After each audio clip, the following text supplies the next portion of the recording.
Chalmers said rather severely, "I thought it was understood that the Florentine box was not insured." "I wouldn't know about that, Mr. Chalmers. I'm not in the insurance business." He got a little pale and tense. "I understood you to say you were." "It was your wife's idea. I'm a private detective. John Trotwell called on me on your wife's behalf." "Then he can damn well call you off again." Chalmers did a mental double take. "You mean my wife's went to Trotwell behind my back?" "It wasn't such a bad idea. I knew you're concerned about your son, and I just brought him home." And this concludes another chapter of The Goodbye Look by E.M. Forrester. Perhaps we'll continue that next week. But today, welcome to another Short Horror Saturday with Purblind Gamer. And I hope everybody is having a good weekend. Oh yeah, it's a holiday, if you're in America. 4th of July. Kind of a big deal here. If you're in Canada, well then I suppose, too bad you don't get a holiday. Unless y'all get a holiday too. But I like to think ours was here first. I have no idea about the history of that. Probably not. Yes. I'm just happy I have work off Monday, so that'll be nice. And I'll spend time hanging out with my roommates this weekend, and don't know what else. Yes, and hi, Dumpressa. Thank you for coming in. I hope you're doing well today. It's like funny. I always type a few things in chat before I start streaming to make sure that speech chat and Twitch chat overlay are all working fine. But I forget people can see that, even if I'm not streaming. I don't know how. Sorcery, I think. Dark magic. Science. One of those things. Yeah. Thank you to everybody who came out to my last couple streams. We did more Resident Evil on Wednesday. There I spent a fair amount of time dying before I could get to a typewriter and possibly using too many ink ribbons, but yeah, it was still fun overall. Looted a tiger's head. Got kicked off the second floor of a library by a giant vengeful snake. Tried to settle an old grudge with giant vengeful snake. Got eaten. It happened. But it was fun. I like that, Dumpressa. Chat, like time, is convoluted and esoteric. Sounds like something... I don't know. Who would have said that? Maybe Doctor Who would have said that. Time is convoluted and esoteric. Or maybe he would have just said, time is wibbly-wobbly and messy. And what did we do last week? Oh yeah, and then on last Sunday we finished Strong Bad's cool game for attractive people. Hey, Telltale Games, have you made this sequel yet? No? Well, maybe you should get on that. I'm tired of waiting. It's been a whole week. And, 14 years, I guess. But for me, it's been a whole week, and I don't like to wait. Yeah. They're probably not in any hurry. And then announcements. So, oh yeah, and tonight we'll be playing It Moves, which I don't know a great deal about. I remembered, I was looking through, lists, old files and lists and, games I'd been meaning to play for Short Horror Saturday or in general, and found this, which I found on Gamejolt. And then I realized it's been re-released on Steam, still free, so that's nice. I did say I was going to try and do, the 3-pack of, gory run-and-gun games featuring Blip and Blop, but that's still on the table. I've actually used a program called DXGL to get Blip and Blop working correctly in Windows 10. Well, I mean, it still crashes sometimes, but what doesn't? I just gotta convince DXGL to work nicely with DXWND. So, a lot of programs at work here. So maybe that's something we'll do next week. And tomorrow, as promised, we'll be playing Military Quest by Zoramium Software. And hopefully I can finish it in one day. I was talking to the developer on Facebook, and he's going to be able to come in and hang out for at least part of the stream tomorrow, which will be cool. Yeah, hearing his insight and about the process. Zoramium Software is the same ones who did Haunted House, which we did 3 short horror Saturdays back. And currently, Military Quest is not... I don't think it's publicly available. Like, you had to order it through their website, either by check or money order, or, like, faxing them your credit card info. Let's not talk about faxing. I've been trying to get the damn fax working in our office all week, and let's just say the company is not good about getting back to us or getting their shit together. But I digress. And the other thing about tomorrow is I'll have to start early because I'm going to my roommates have been planning this dinner that we're all going to go to. So yeah, I plan to start at 12:30 or 1 tomorrow, Pacific Daylight Time, and then hope that I'll finish in time. And if not, well, we'll finish it the following weekend. That's okay. Like, even if we just have a half hour left, we'll finish it next week, the following weekend, and then start another game. You know me, I sometimes take a long time in games. I'm like, what the hell do I do? Where the hell do I go? Everyone's like, you could pick up that key sitting right in front of you. And I'm like, what key? Oh, you mean that giant flashing blob of light? How the heck did I overlook that? So we'll see how long it takes. And hey, Guitar Cat, welcome in. I'm sorry to hear it's been a weird week, but it's good that you're getting through it, and I hope at least this weekend is pleasant, and next week is better. And you get to do something fun for the holiday, even if it's just go to a parade, or watch balls of fire explode in the sky, or use as an excuse to stuff your face. And that's one of the good things about holidays. I was used to eat a lot. It's like, Labor Day. I'll have a 2-pound steak if you don't mind. Purple and Gamer LLC does not endorse eating 2-pound steaks at one sitting. I feel like there could be short and long-term ramifications of such action. Not that I know. I'm not a doctor, or a dietitian, or a butcher for that matter. Though I sometimes act like a butcher when I play FPS games. In my defense, those eldritch abominations had it coming, and I had a cleaver.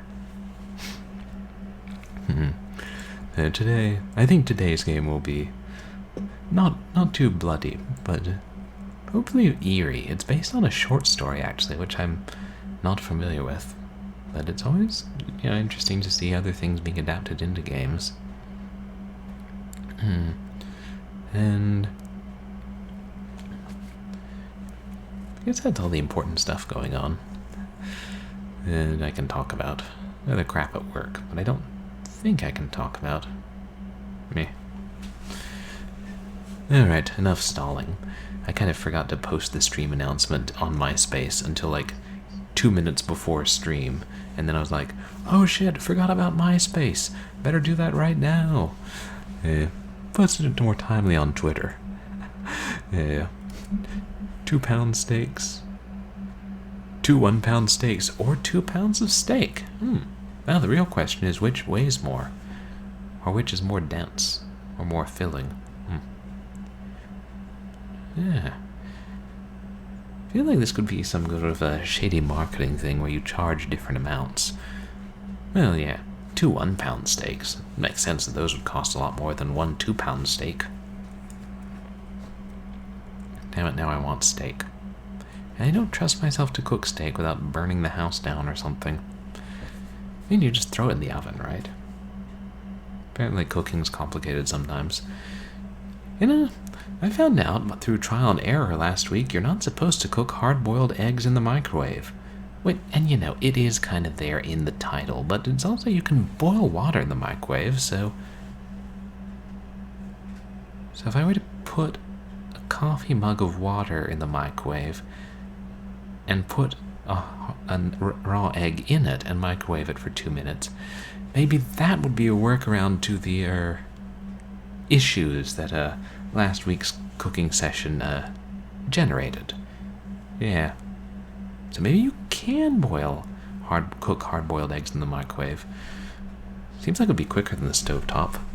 Purblind Gamer LLC also does not endorse that.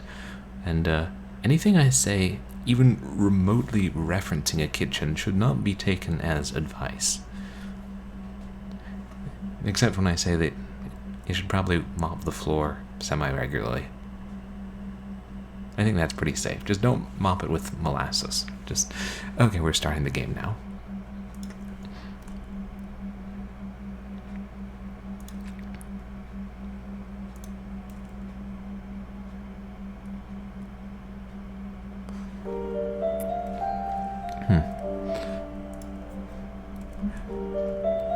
And even such innocuous comments as "be sure to keep your fridge skulls well fed" should also not be construed as advice. It moves. Bedtime. Bedtime is supposed to be a happy event for a tired child. For me, it was terrifying. While some children might complain about being put to bed before have finished watching a film or playing their favorite video game, when I was a child, night was something to truly fear. Somewhere in the back of my mind, it still is. This is me. Very small gameplay space. A table. Mr. Teddy. Poster from a movie. I got it from my brother. Can't tell what movie. Full of toys and stuff. A wolf. I assume it's a stuffed wolf and we don't just have a pet wolf. That would be kind of badass, though.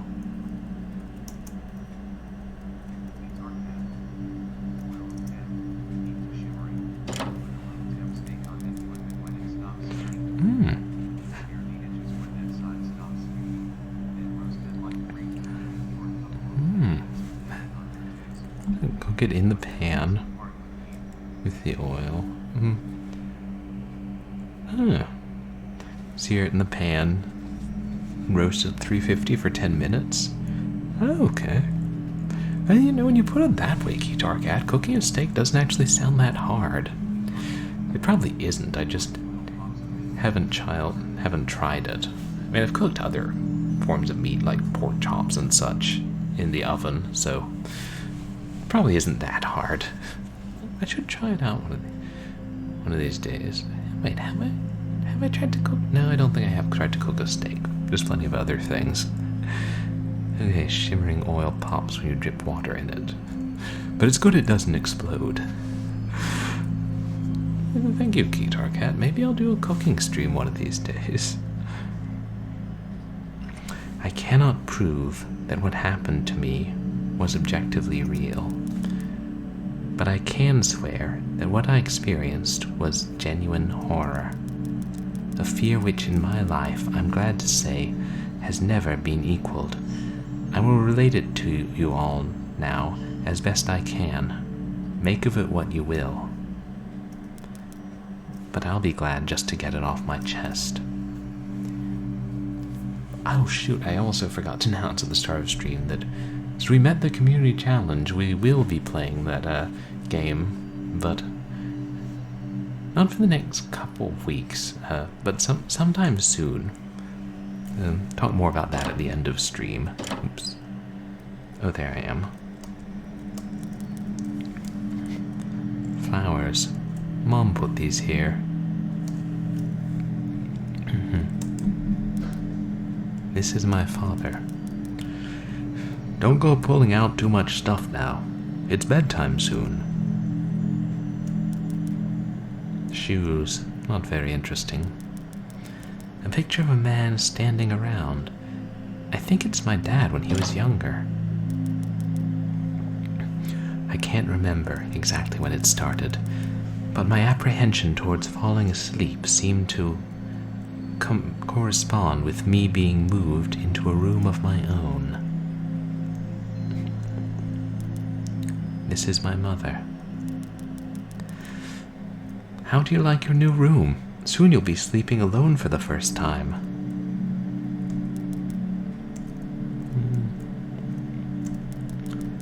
Mom told me not to touch her stuff, especially this stuff.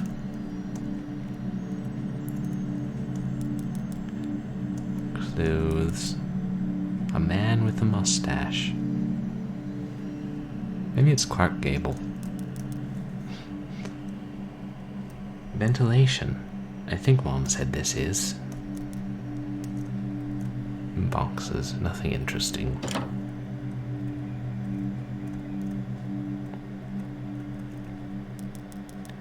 This is my brother's room.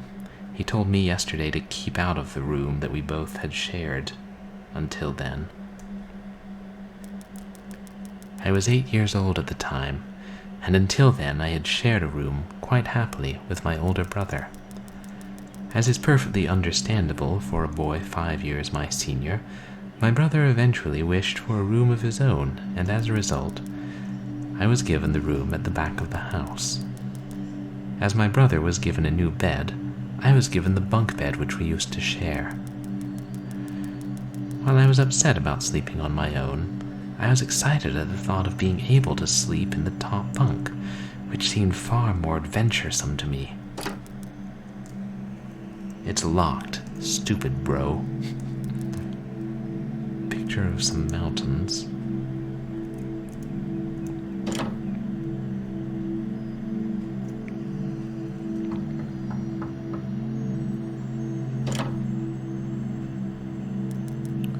Alright, it's bedtime. Already? Yes, adults need their sleep, you see. You'll be sleeping alone for the first time. You excited? Yes, Mom.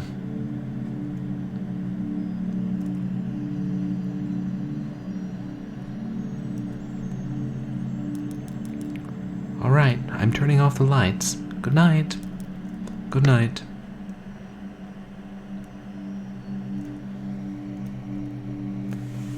That was just me in bed. Chapter 1. Cave.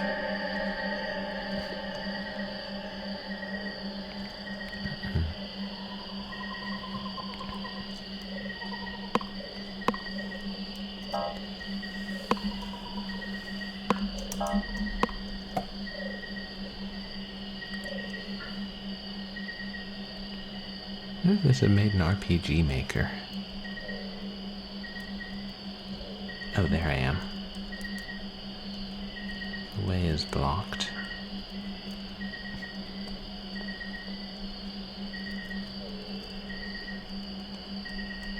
Let's see what that thing is. It's higher up. Oh, yes, it's just in the foreground.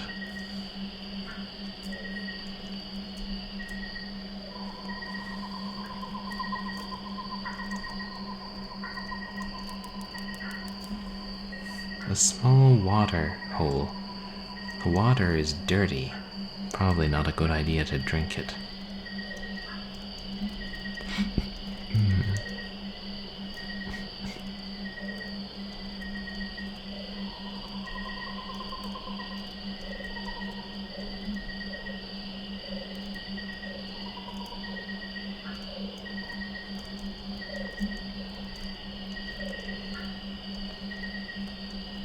I'm gonna see how exactly. Wait, is that an entrance there? Okay. A pot and some ragged cloth.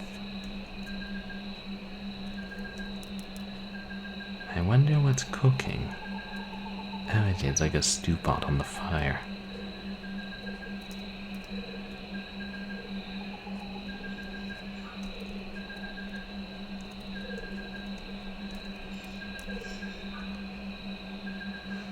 A cold, unwelcoming breeze comes from the bottom of the stairs.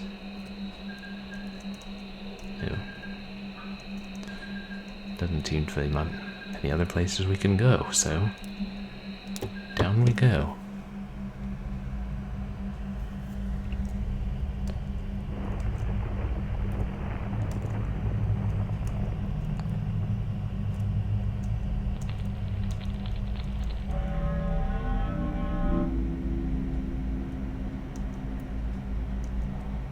Don't know what that noise was. Weird mushroom. Looks poisonous. What is it with me playing short horror Saturday games that involve poisonous mushrooms?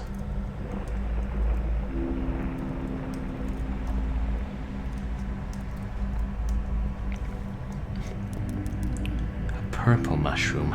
Definitely poisonous.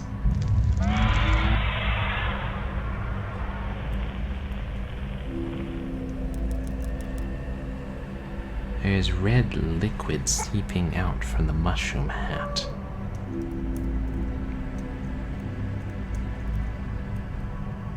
Some tiny thing glinting in the dark, but I don't know what.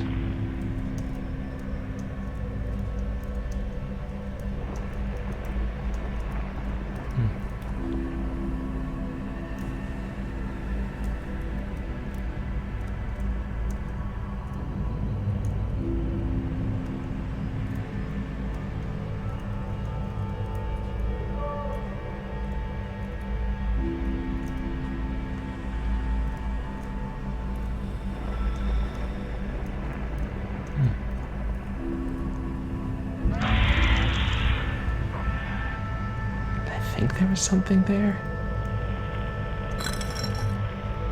So small it's hard to see.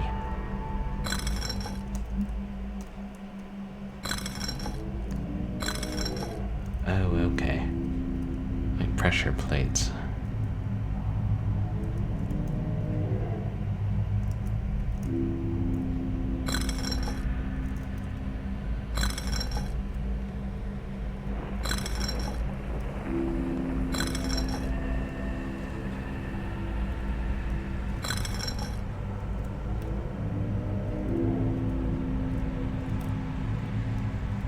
Oh, I see.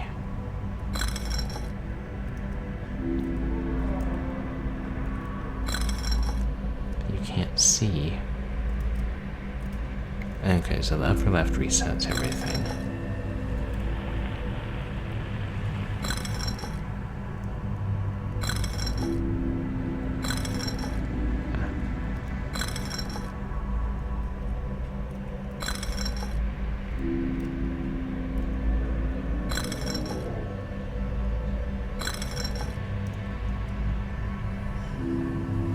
There's another one.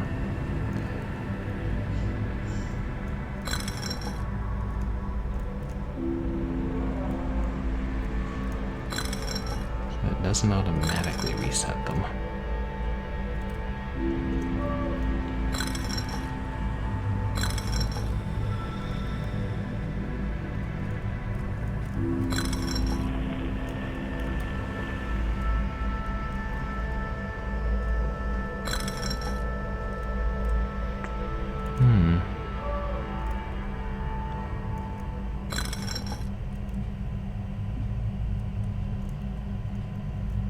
So the upper left controls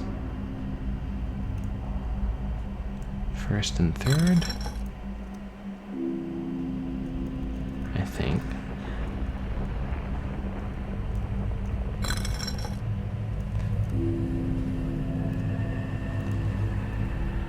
Bottom left controls second and third.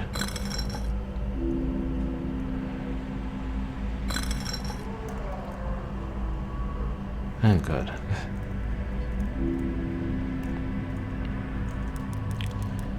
There's red liquid seeping out from the mushroom hat. Bleeding mushrooms.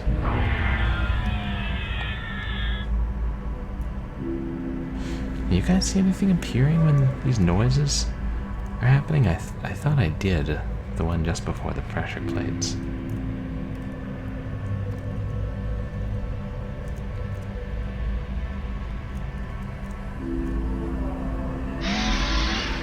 Ooh.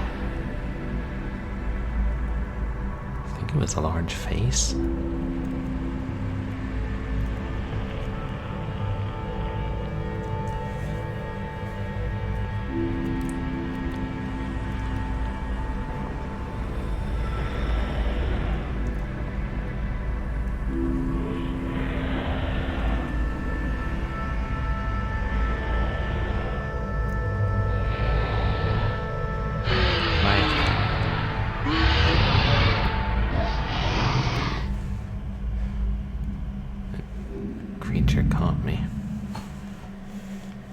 I think it must have been the ground shaking as it chased me. That was why I was shaking back and forth.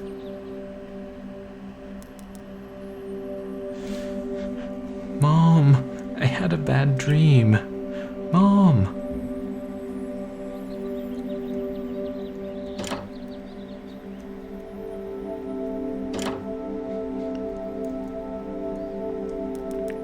Mom, I had a bad dream.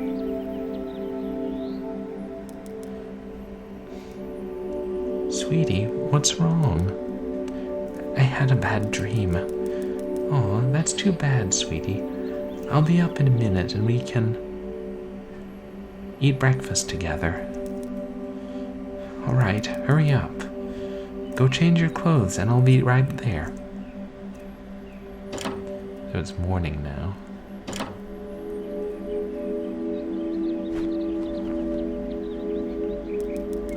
And so another day started. It was a day of little importance to our story.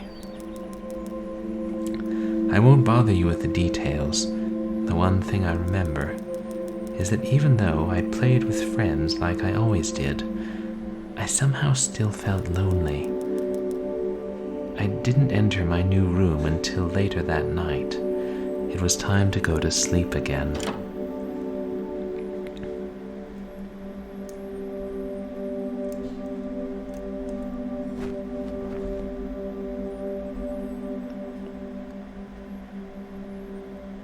Is that at least a nightlight?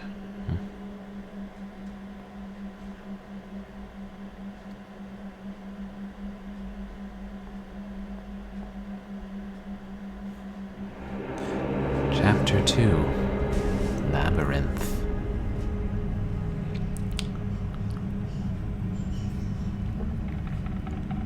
Wonder if we'll run into David Bowie here.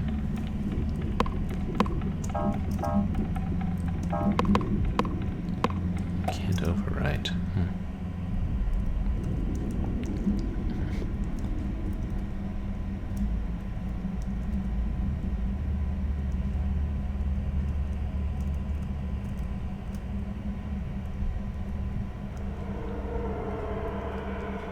Is it a face drawn or a smiley face drawn? I guess I wish it wasn't quite so dark, or maybe just a little bit larger.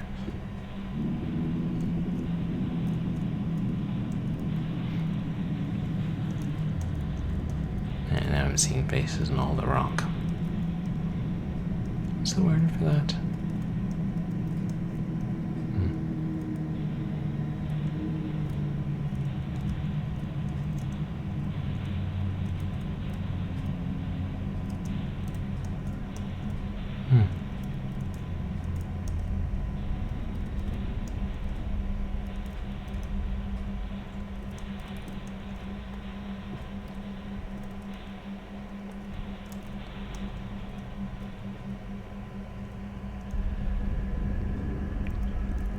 The ways seem to be blocked.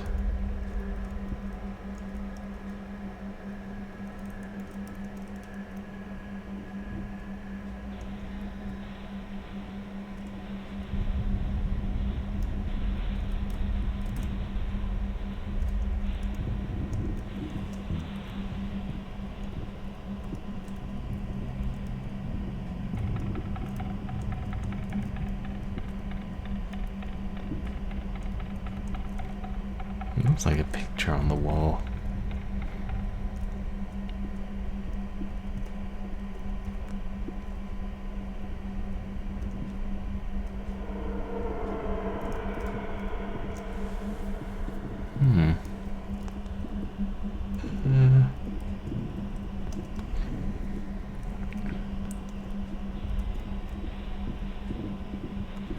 kind of looks like these pillars of rock blocking the way.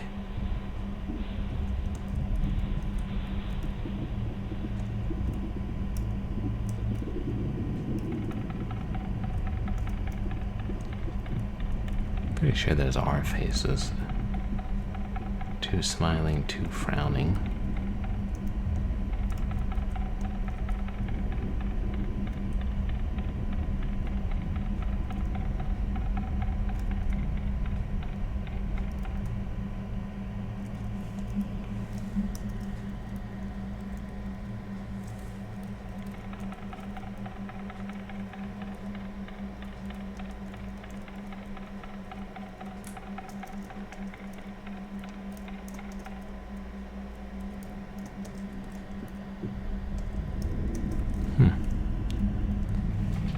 Nothing seems to be changing.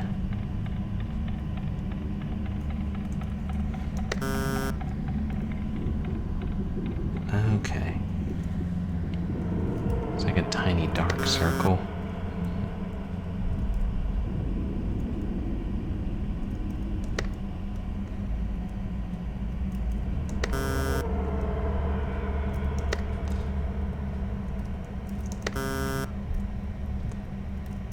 I'm guessing we have to hit them in a certain order.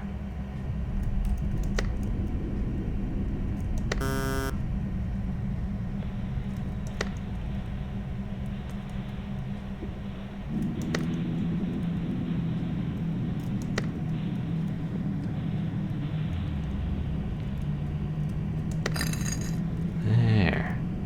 Well, okay, they're all open now.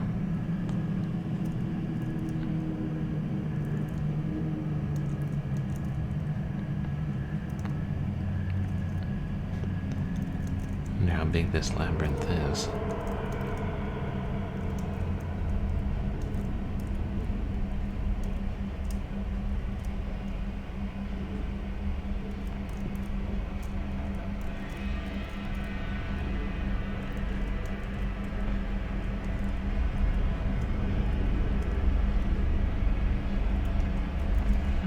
What's that?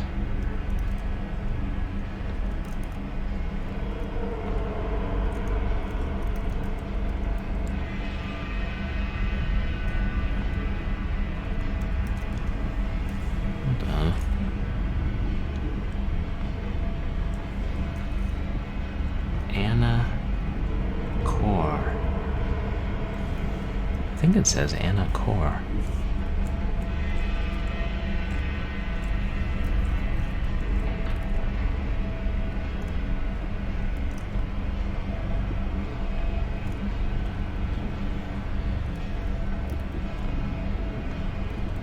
So keep an eye out for more of those switches.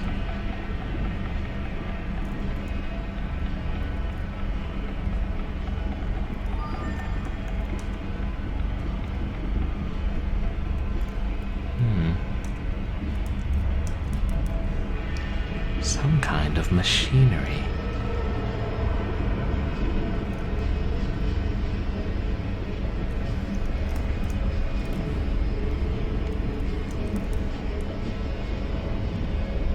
Wanted poster. I know who's wanted.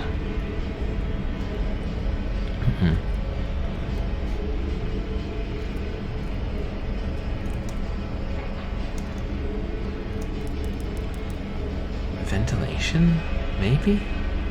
The air is still stuffy, though.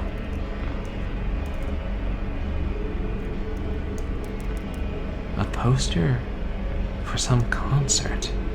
It looks old. I wonder if these are real posters. They're too small to really tell.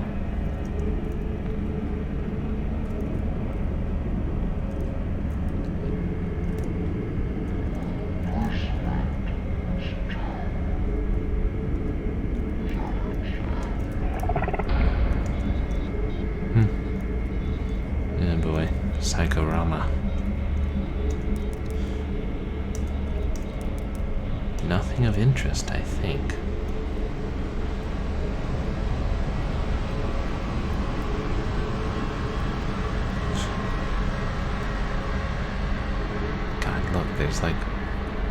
A shadow with glowing eyes patrolling there.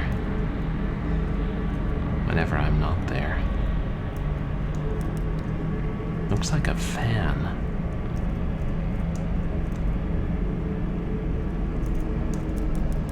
Ventilation, maybe? The air is still stuffy, though.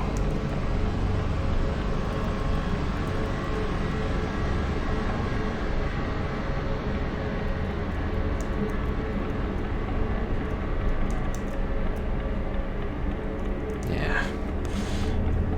They're always materializing just where I'm not.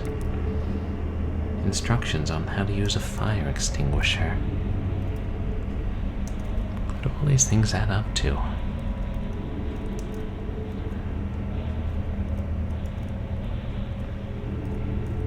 Perhaps arson was committed at a concert long ago.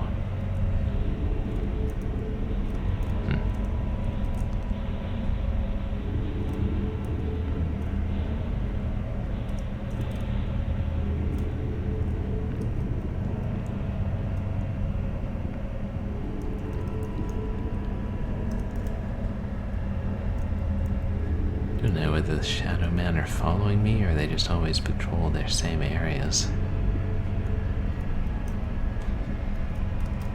They don't seem interested in me.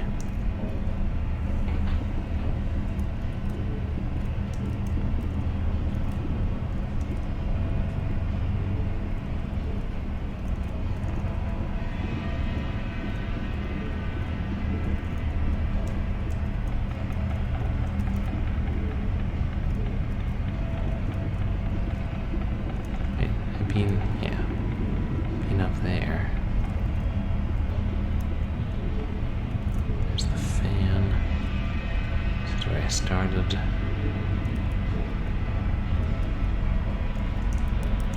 Wanted poster again.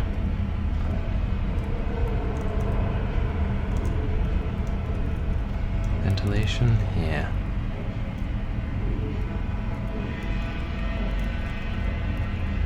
Concert? Yeah.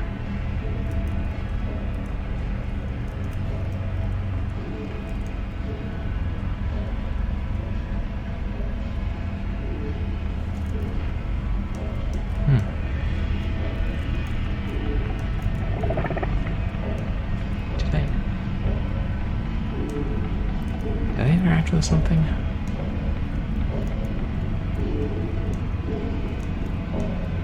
Maybe I pushed a block of stone.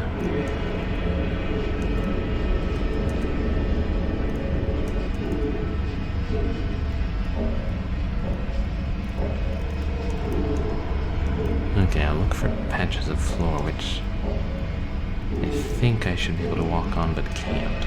I mean, by appearances.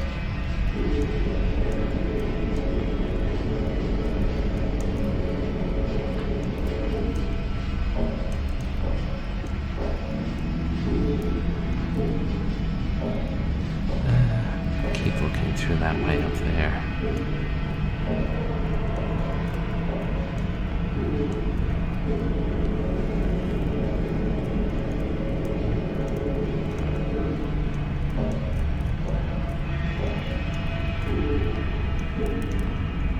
Still don't consider that light patch on the wall to be of interest.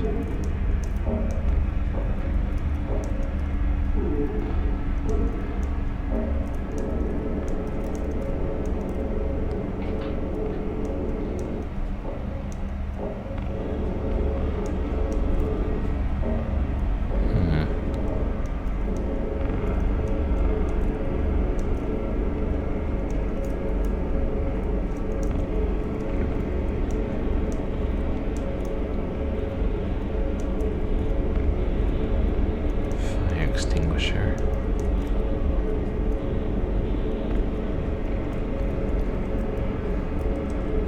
Try looking around the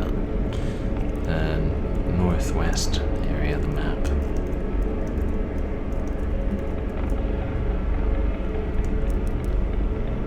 Anna Core. What's that?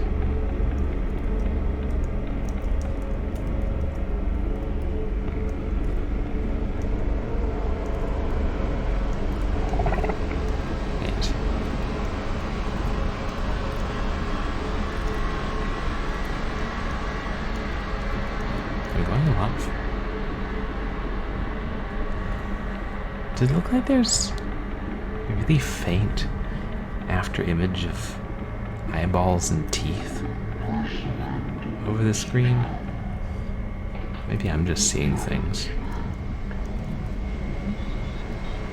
Nah, I'm pretty sure that's intentional. Just enough to make you wonder if it's really there.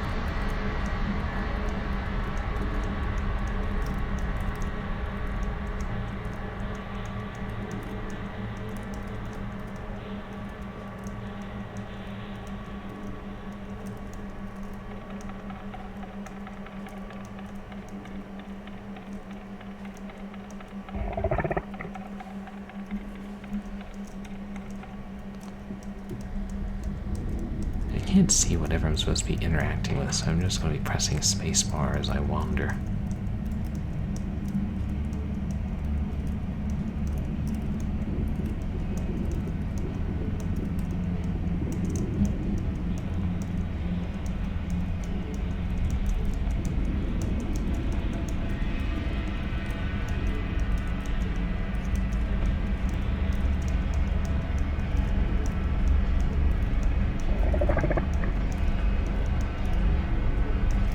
Okay, there's another one there.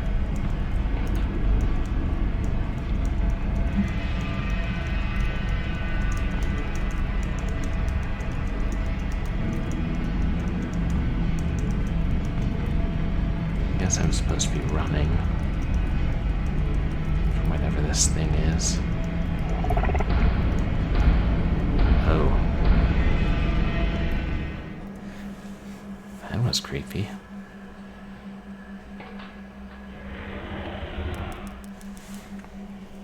When you awaken from a deep sleep to something moving or stirring, it can take a few moments for you to truly understand what's happening. The fog of sleep hangs over your eyes and ears, even when lucid. Something was moving. There was no doubt about that. At first, I wasn't sure what it was. Everything was dark, almost pitch black, but there was enough light creeping from outside to outline that room. Two thoughts appeared in my mind almost simultaneously. The first was that my parents were in bed because the rest of the house lay both in darkness and silence.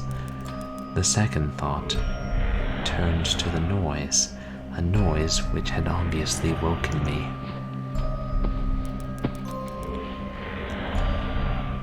That was it. Bed sheets rustling in the dark and someone breathing, as if some disturbed sleeper was attempting to get all too comfortable in the bottom bunk. I lay there in disbelief, thinking that the noise was either my imagination or perhaps just my pet cat finding somewhere comfortable to spend the night. It was then that I noticed my door, shut as it had been as I'd fallen asleep. Perhaps my mum had checked in on me, and the cat had sneaked into my room then. Yes, that must have been it. I turned to face the wall, closing my eyes in the vain hope that I could fall back to sleep. As I moved, the rustling noise from underneath me ceased. I thought that I must have disturbed my cat, but quickly I realized that this visitor in the bottom bunk was much less mundane than my pet trying to sleep, and much more sinister. As if alerted to and disconcerted by and disgruntled by my presence, the disturbed sleeper began to toss and turn violently, like a child having a tantrum in their bed. I could hear the sheets twist and turn with increased ferocity. Fear then gripped me, not like that subtle sense of unease I had experienced earlier, but now potent and terrifying. My heart raced as my eyes panicked, Scanning the almost impenetrable darkness, I let out a cry. As most young boys do, I instinctively shouted out for my mother. I could hear something stir on the other side of the house, but as I began to breathe a sigh of relief that my parents were coming to save me, the bunk suddenly started to shake violently as if gripped by an earthquake, scraping against the wall. I could hear the sheets below me thrashing around as if tormented by malice. I did not want to jump down to safety, as I feared the thing in the bottom bunk would reach out and grab me, pulling me into the darkness, so I stayed there, white knuckles clenching my own blanket like a shroud of protection.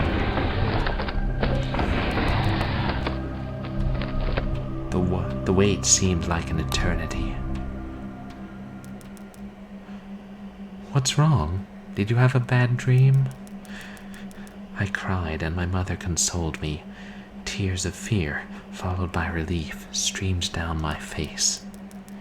Yet, through all of the horror and relief, I did not tell her why I was so upset. I cannot explain it, but it was as though whatever had been in that bunk would return if I even so much as spoke of it. Whether that was the truth, I do not know, but as a child, I felt as if that unseen menace remained close, listening. My mother lay in the empty bunk, promising to stay there until morning. I remember the next day wanting to go anywhere, be anywhere, but in that suffocating room. It was a Saturday, and I played outside quite happily with my friends. Although our house was not large, we were lucky to have a long, sloping garden in the back.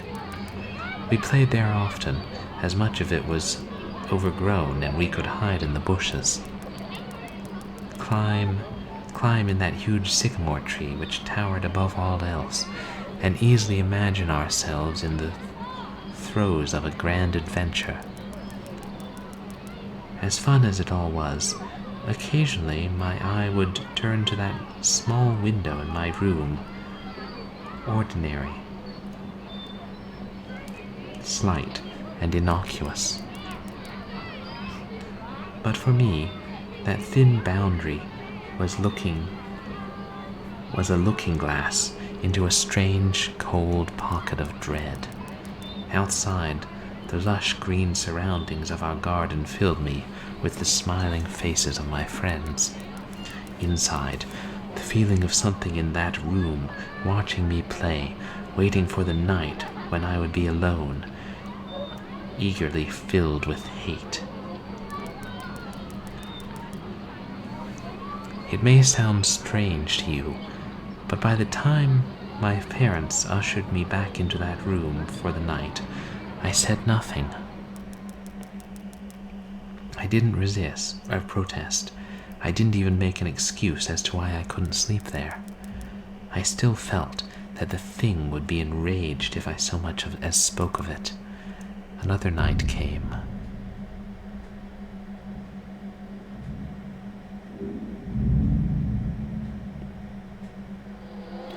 Chapter 3. Factorized.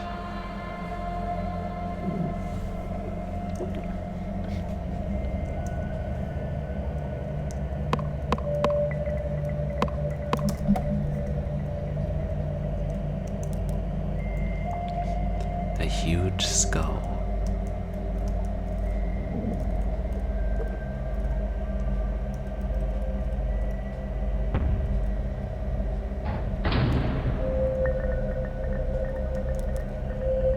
Huge skull again. The door is firmly shut behind me.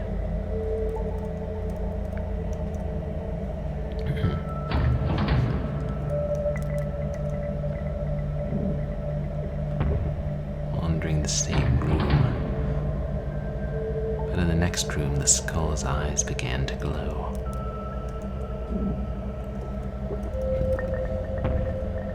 I wouldn't let myself acknowledge it.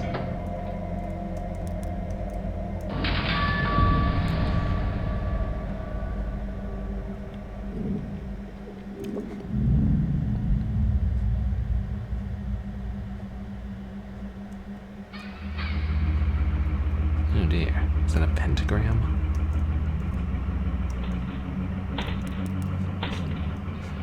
Some kind of machine.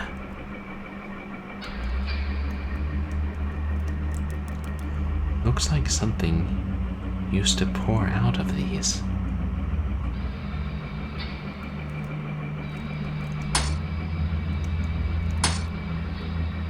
No way through that fence or gate.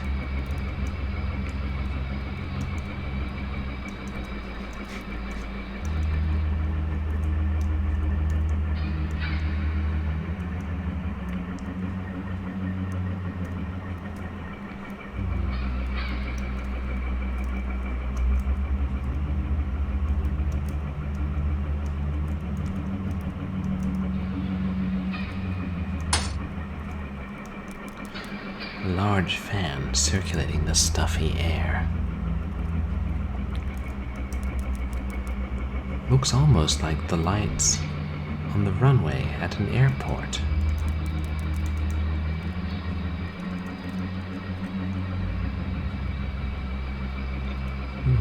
But what does it all mean?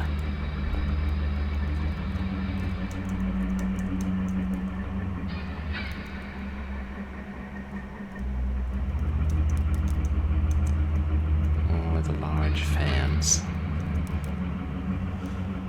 Some kind of altar. I think that's the same one I started out at.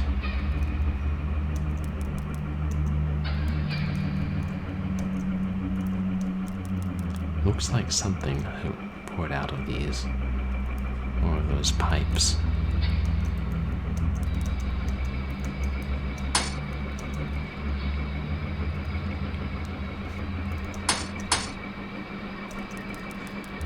Picture of some kind of green landscape.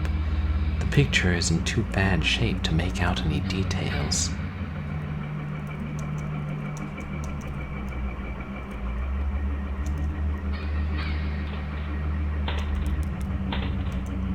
Another machine.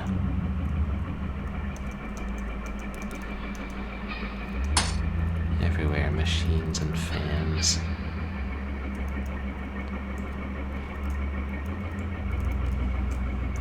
Okay. I'm not seeing a way to open these.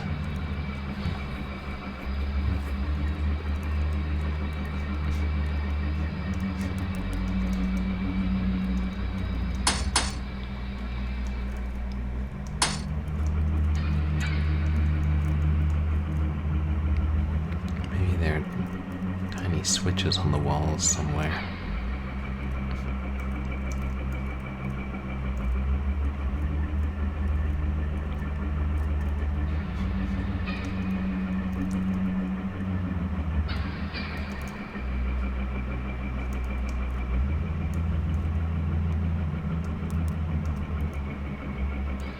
Way to interact with that altar. Can't tell what that sort of thumping noise is that we periodically hear.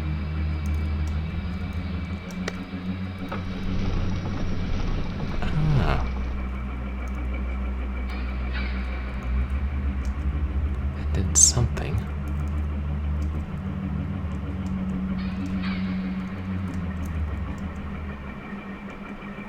Don't know what.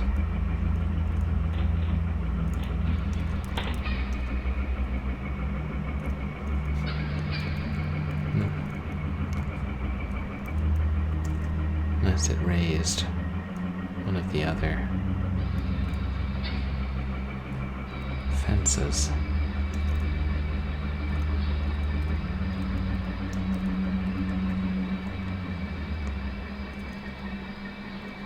Did go all the way down this passageway, didn't we? Yeah.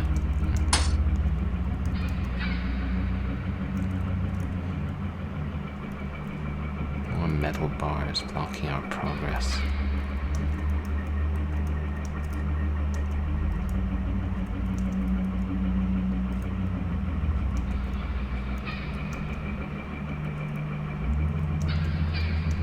same strange lights.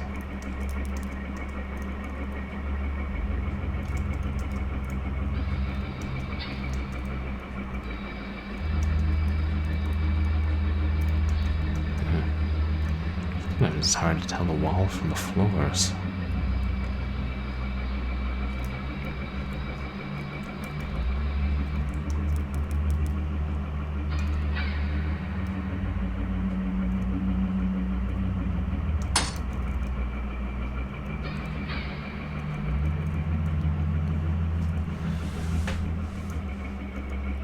Must find a way to open more of these.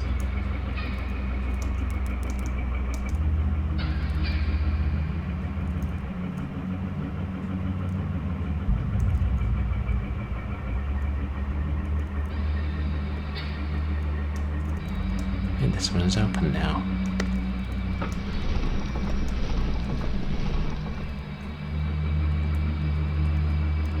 Is it changing some of the light-colored floor tiles to different colors?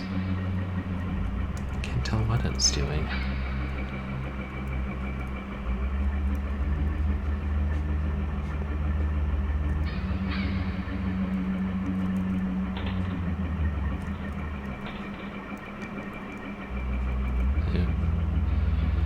Just the hum and clank of the machine.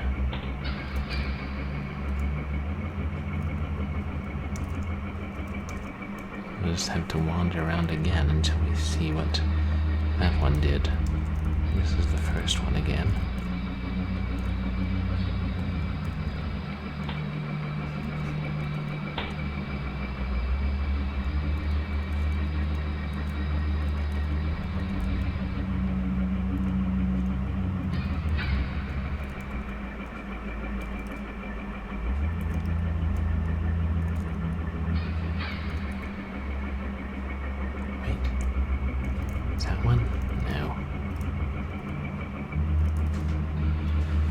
Still shut on this side.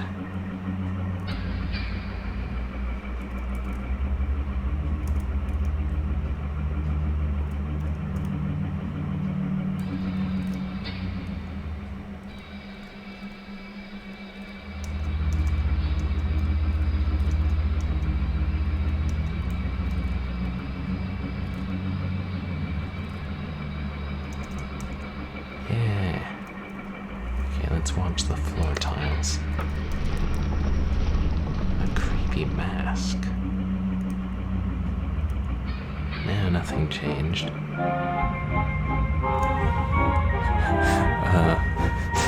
I take that back.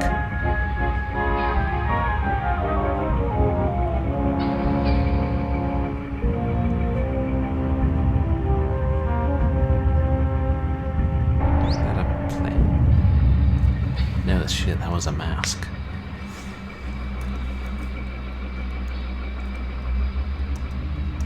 And now the creepy mask is gone. Probably ended up with the common Kai cult.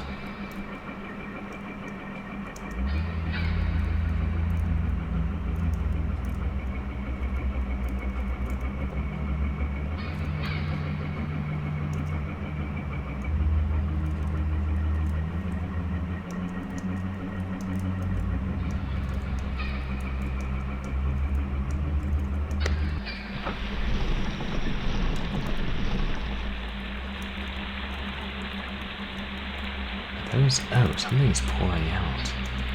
Some red liquid flowing out of the pipes.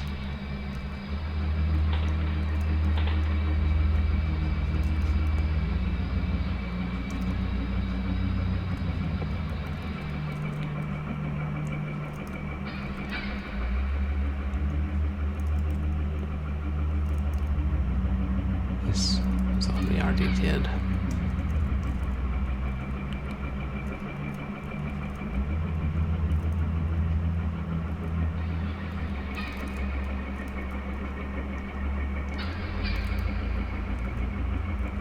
This is the way.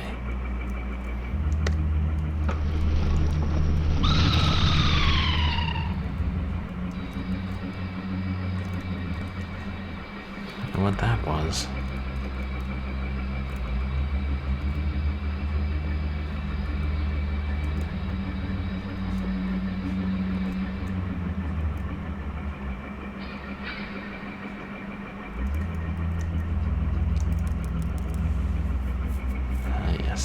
juice to pour out of these.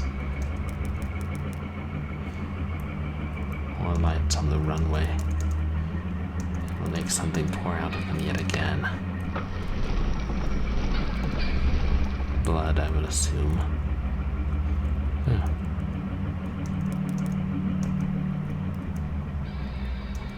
Don't know what that did.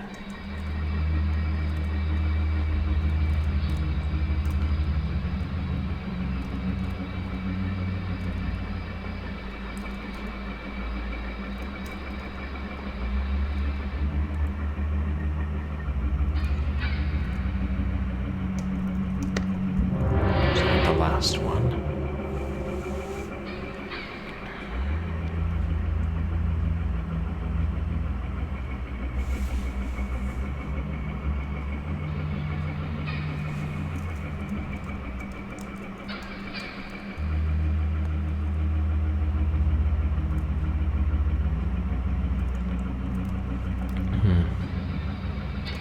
Still creeping through the dark hallways.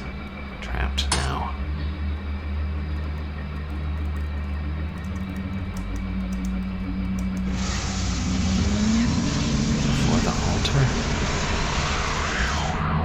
What is that?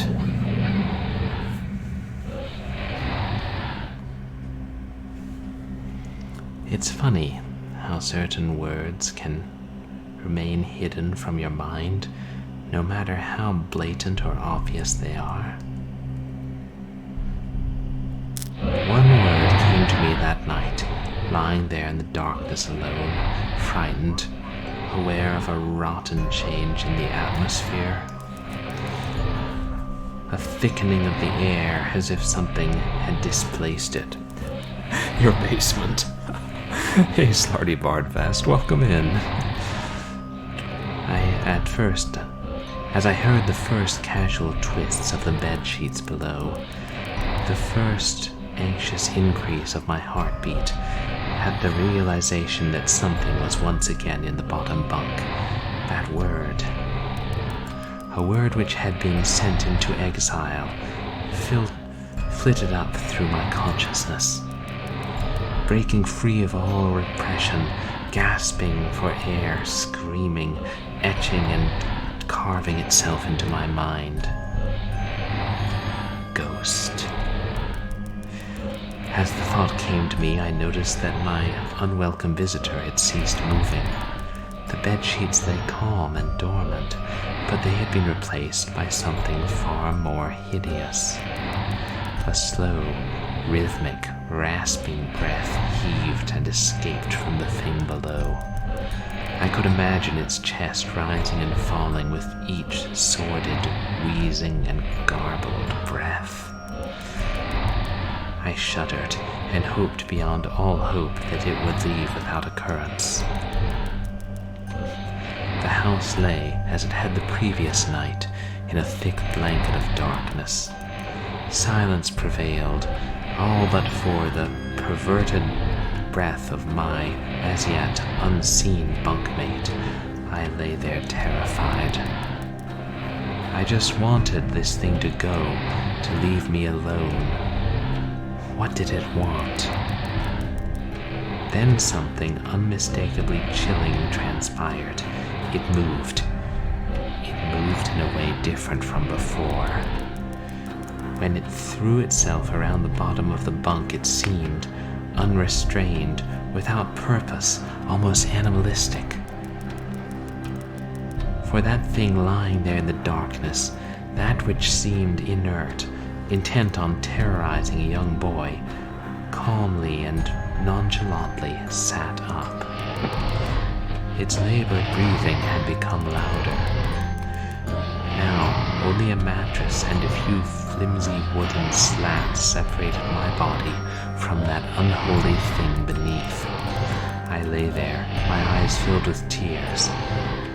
A fear which mere words cannot relate to you or anyone else coursed through my veins. I would not have believed that this fear could have been heightened, but I was so wrong. I imagined what this thing would look like, sitting there, listening from below my mattress, hoping to catch the slightest hint that I was awake. Imagination then turned into an unnerving reality. It began to touch the wooden slats which my mattress sat on. It seemed to caress them carefully, running what I imagined to be fingers and hands across the surface of the wound. Then, with great force, it prodded angrily between two slats into the mattress. Even though through the padding, it felt as though someone had viciously stuck their fingers into my side. I let out an almighty cry, and the wheezing, shaking, and moving thing in the bunk below replied in kind by violently vibrating the bunk as it had done the night before. Small flakes of paint powdered onto my blanket from the wall as the frame of the bed scraped all against it, backwards and forwards. Once again, I was bathed in light, and there stood my mother, loving, caring as she always was, with a comforting hug and calming words which eventually subdued my hysteria. Of course she asked what was wrong, but I could not say, I dared not say. I simply said that one word over and over and over again. Nightmare.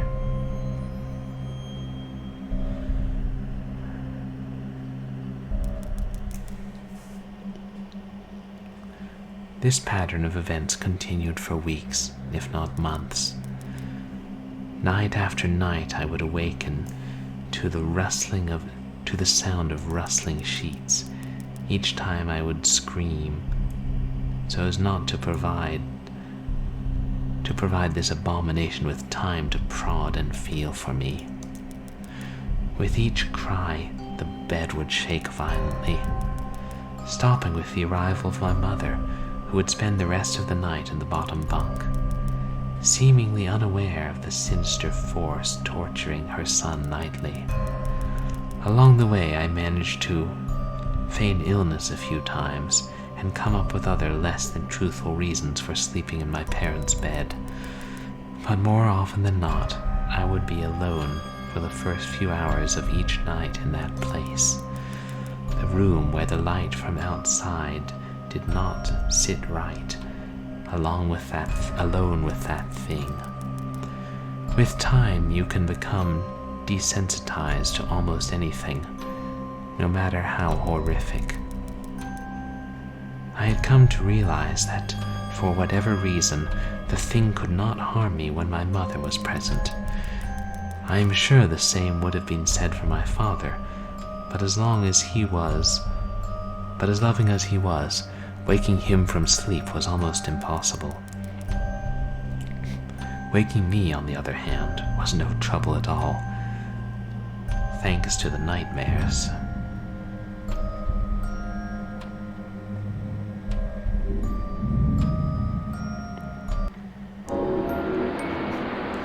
Chapter 4: Anger Overload.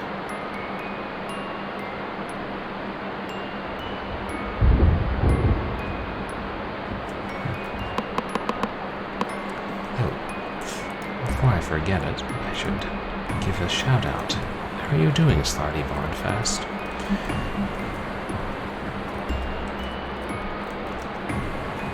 You guys should check out Slarty Bardfast, who streams a lot of different retro games, particularly RPGs, and some action too. What are you playing? Legend of Dragoon. Sounds like a Panzer Dragoon spin-off.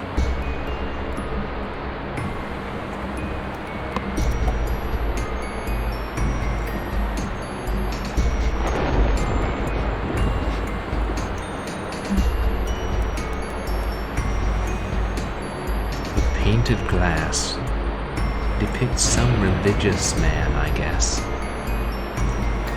Oh yeah, my pleasure, Slarty.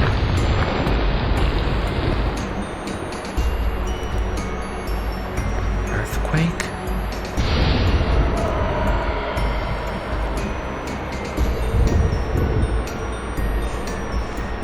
you played Legend of Dragoon? That was pivotal in your pivotal to your childhood, Guitar? That's awesome. I think I've heard of it before, but I'm not really familiar with it. Some religious man, I guess.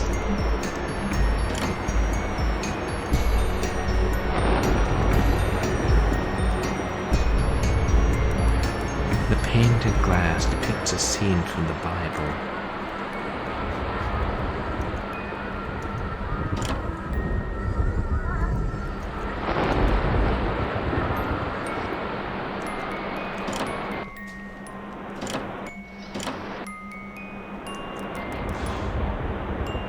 Various jars with disgusting stuff inside.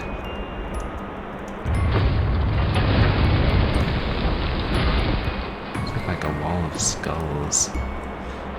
Another earthquake? Oh, that game really impressed you when you were 13. Some games really are life-changing when you first play them, or just amaze you so much. Please hope we don't have to run back to these jars to find snake serum. It's a big pool, but I'd rather not use it. Oh wow, that's a huge pool. Even from a child's perspective. Is there something floating in the middle? What might it mean? The spider that lives in this net is nowhere to be seen.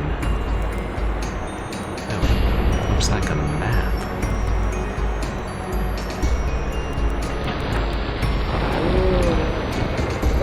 The ground's shaking again.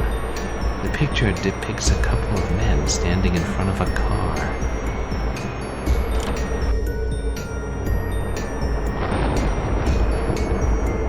It's a long staircase down.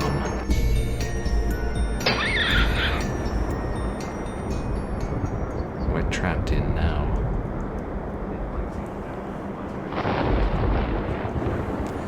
Oh.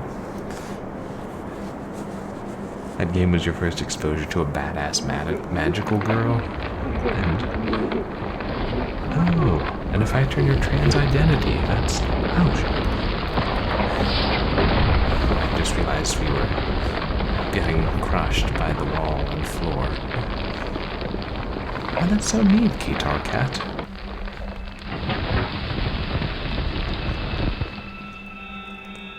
Is that the main character in Legend of Dragoon, who's the badass magical girl?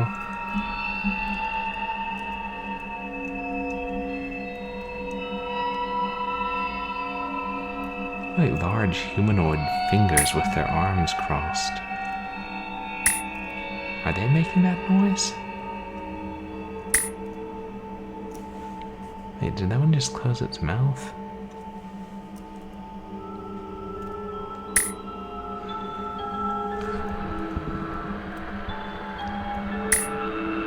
God, they're like giant nutcrackers.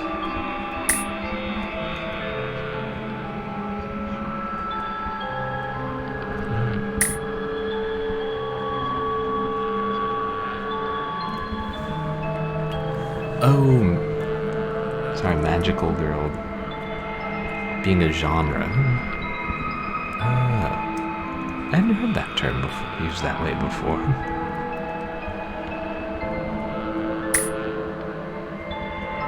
I think it's that they're closing their mouths. Or no? Did that one's eyes just change?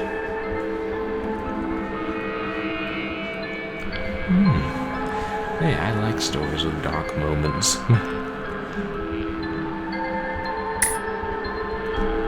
Yeah, that's it. I think it's just their mouths.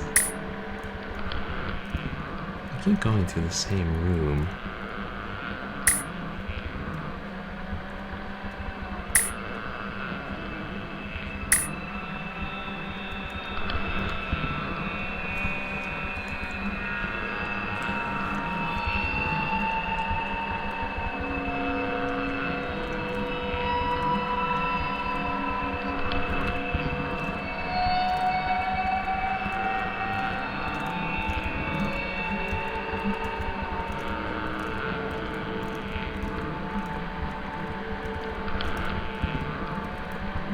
So if I keep them in the light, they don't notice me.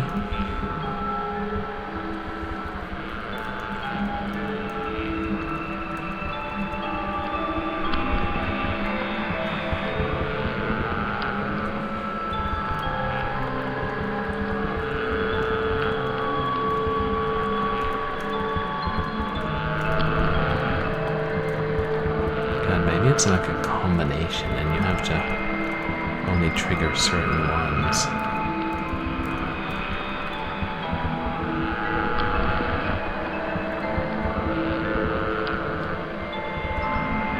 And now none of them are.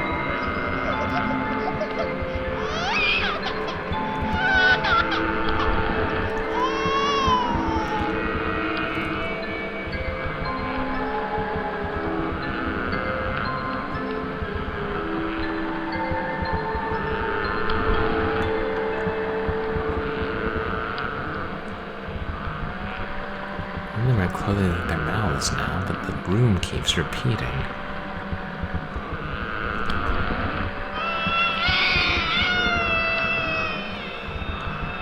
And the screams of the infant get louder.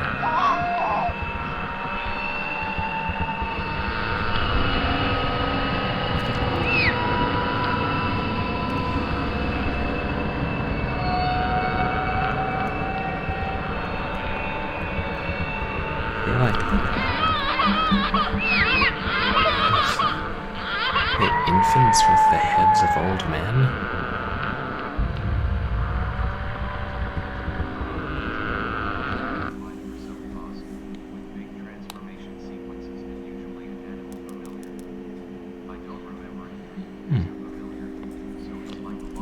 Oh, I see. New magical power that must be hidden and trained to fight for a cause. Transformation sequences and usually an animal familiar. Okay. It was like a specific type of... Oh, that was the mother going.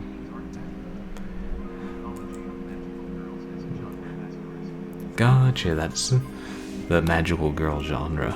Interesting. Who's calling me? I'm sorry, will you guys excuse me for a moment?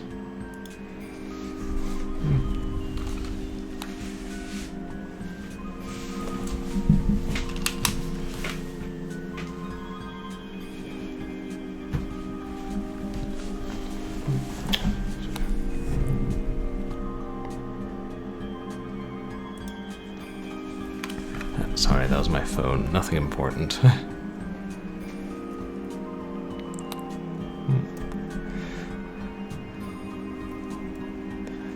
Hey, but that's interesting, Guitar Cat. My greatest fears were realized in the winter. The days grew short, and the longer nights merely provided the wretch with more opportunities. It was a difficult time for my family. My grandmother, a wonderfully kind and gentle woman, had deteriorated greatly since the death of my grandfather. Oh, I guess this is supposed to be like the repetition night after night going on. Interesting way to depict it. My mother was trying her best to keep her in the community as long as possible. However, dementia is a cruel and degenerative illness, robbing a person of their memories one day at a time. Soon she recognized none of us, and it became clear that she would need to be moved from her house to a nursing home. Before she could be moved, my grandmother had a particularly difficult few nights, and my mother decided that she would stay with her. As much as I loved my grandmother and felt nothing but anguish at her illness, to this day I feel guilty that my first thoughts were not of her, but of what my nightly visitor may do should it become aware of my mother's absence. Her presence being the one thing which I was sure was protecting me from the full horror of the thing's reach. I rushed home from school that day and immediately wrenched the bed sheets and mattress from the lower bunk, removing all the slats and placing an old desk, a chest of drawers, and some chairs which were kept in a cupboard where the bottom bunk used to be. I told my father I was making an office, which he found adorable, but I would be damned if I'd give that thing a place to sleep for one more night. As darkness approached, I lay there, knowing my mother was not in the house. I did not know what to do. My only impulse was to sneak into her jewelry box and take a small family crucifix which I had seen there before.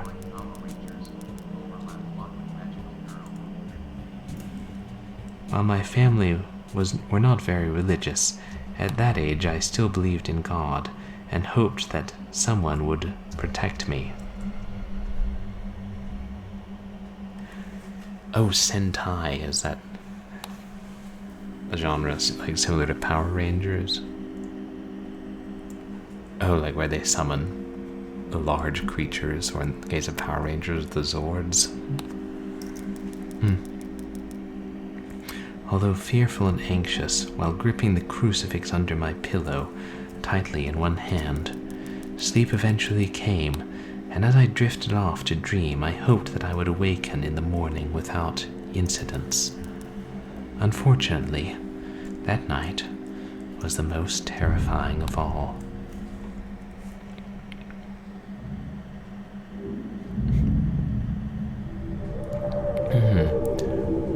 Urban Explorer.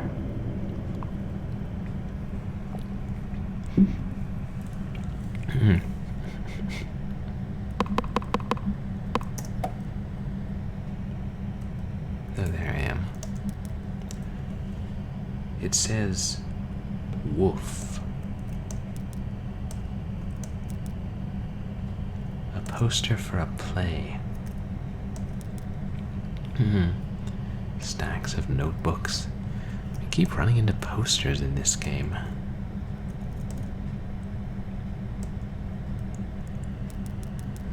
The feeling that something's invading your privacy, even without ill will, is still disturbing.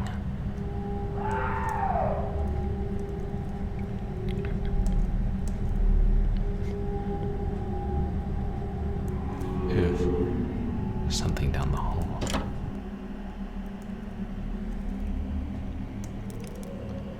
A bunch of school books. Good. You are. The clock has stopped.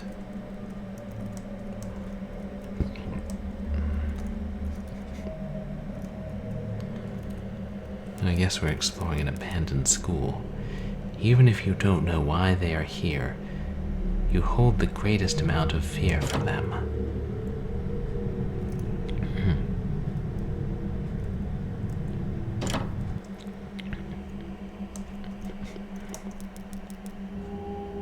A bathtub in the middle of the classroom. It's a triceratops. That's funny. We're talking about we bring up Power Rangers, and here's a triceratops in the game.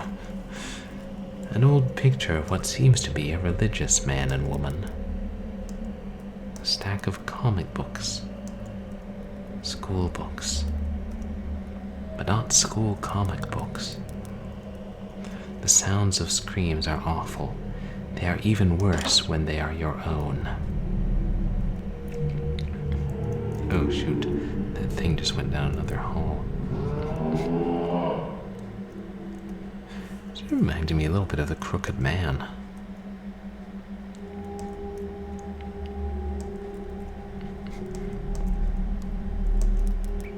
A mattress, dirty and worn out. There's a piece of paper here. It reads, knock, knock.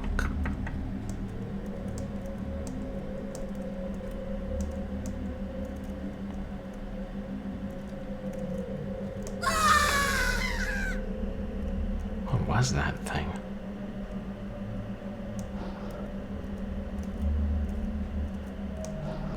It's gone away.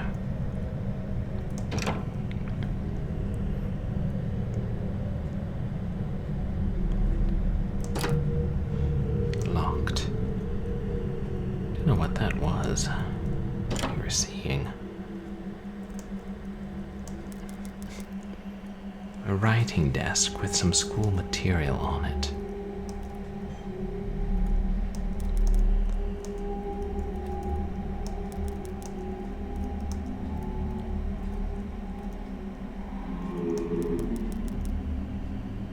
Various books that look like they would be hard to read. Nothing inside. Filing cabinet.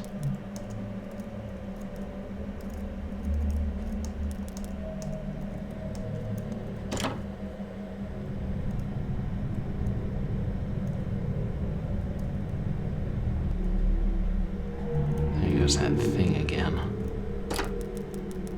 The lock on the door is broken. I don't think I can get in here.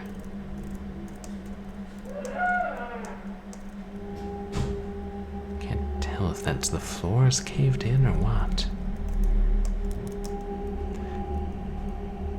Various school rules printed here.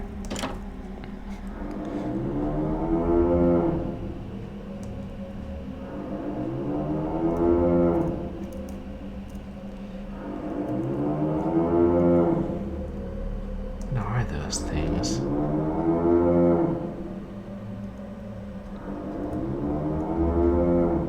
They kind of look like giant birds. Giant bird-shaped ghosts.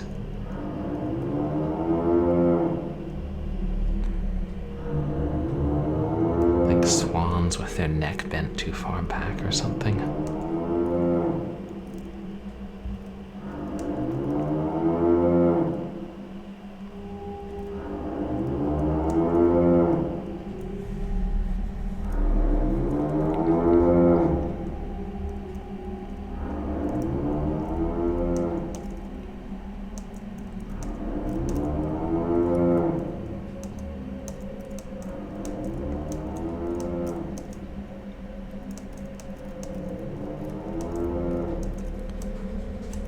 Coming back.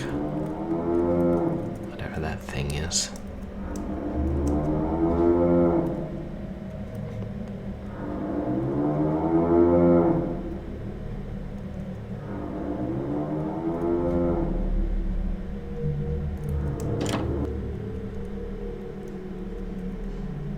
There's no way to go but the same way that creature went. It's in the school basement.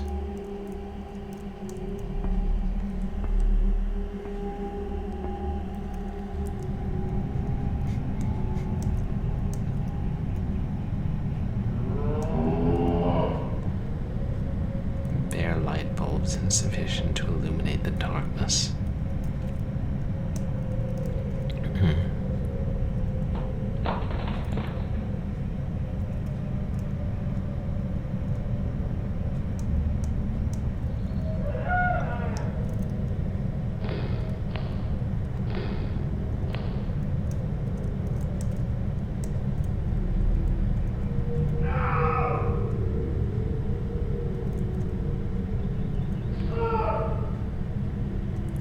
Tell if we're getting closer to the shouts and whatever that is.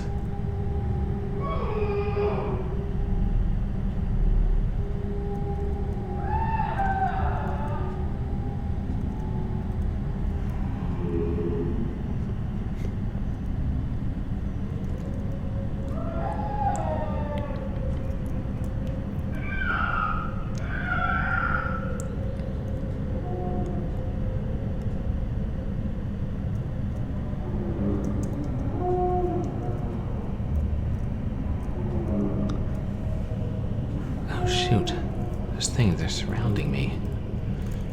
Should I fall over? Who's that one?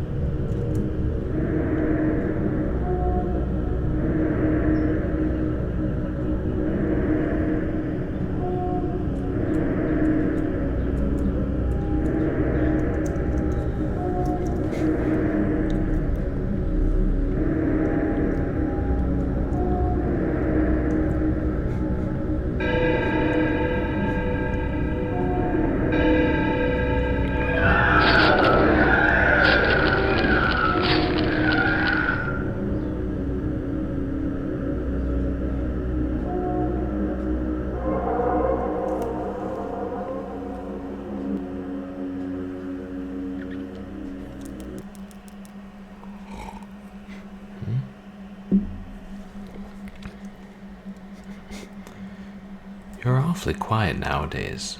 Is something wrong? Is there something wrong, son? Nothing. Are you sure? Is there something wrong with your new room? Are you lonely without your brother? No. All right then.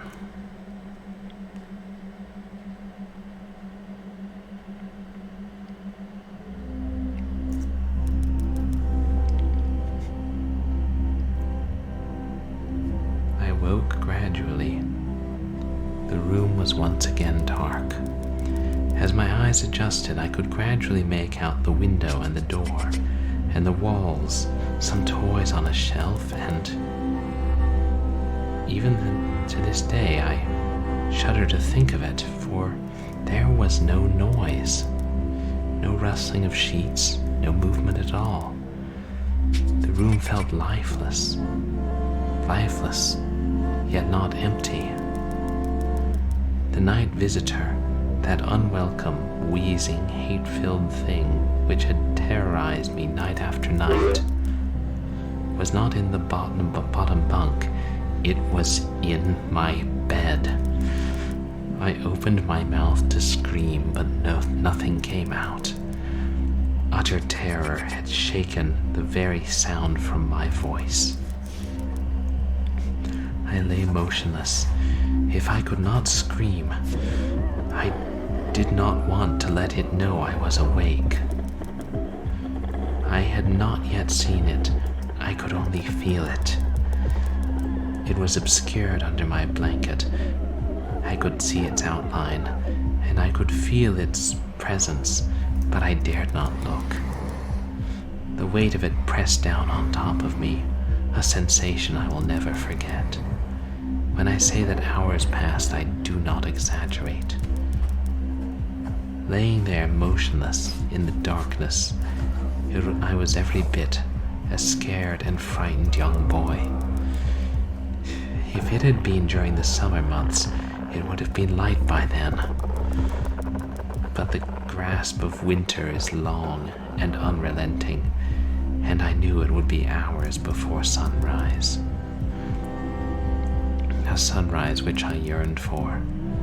I was a timid child by nature, but I reached a breaking point. A moment when I could want no more, when I could wait no more, when I could survive under this intimately deviant abomination no longer. Fear can sometimes wear you out, make you threadbare, a shell of nerves, leaving only the slightest trace of you behind. I had to get out of that bed. Then I remembered the crucifix. My hand still lay beneath the pillow, but it was empty. I slowly moved my wrist around to find it, minimizing as best I could the sound and vibrations caused, but it could not be found. I had either knocked it off the top bunk, or it had, I could not even bear to think of it, been taken from my hand. Without the crucifix, I lost any sense of hope. Even at such a young age, you can be acutely aware of what death is and intensely frightened of it. I knew I was going to die in that bed if I lay there, dormant, passive, doing nothing. I had to leave that room behind, but how? Should I leap from the bed and hope that I made it to the door? What if it was faster than me? Or should I slowly slip out of that top bunk, hoping not to disturb my uncanny bedfellow? Realizing that it had not stirred when I moved, trying to find the crucifix, I began to have the strangest of thoughts.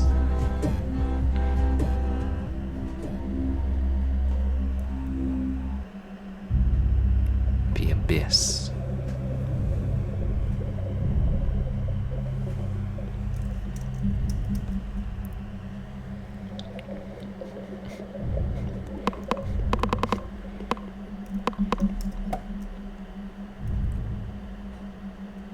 In a lake?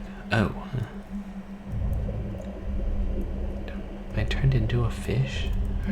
just swimming.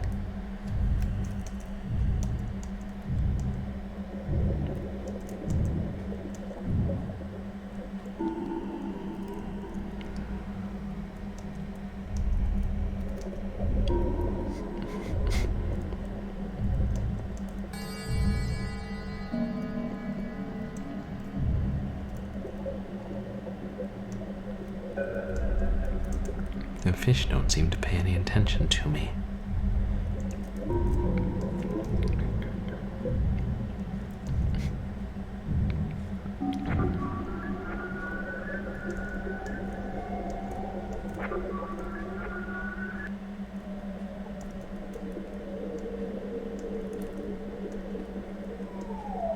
Deeper.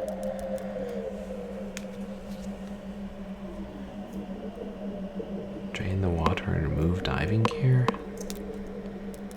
No. I suppose I don't have much choice.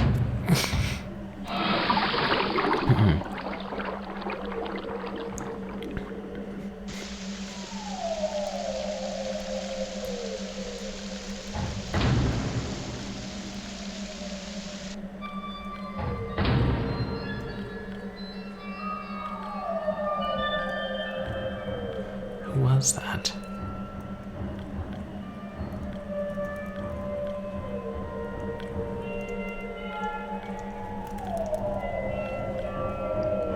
Read logbook.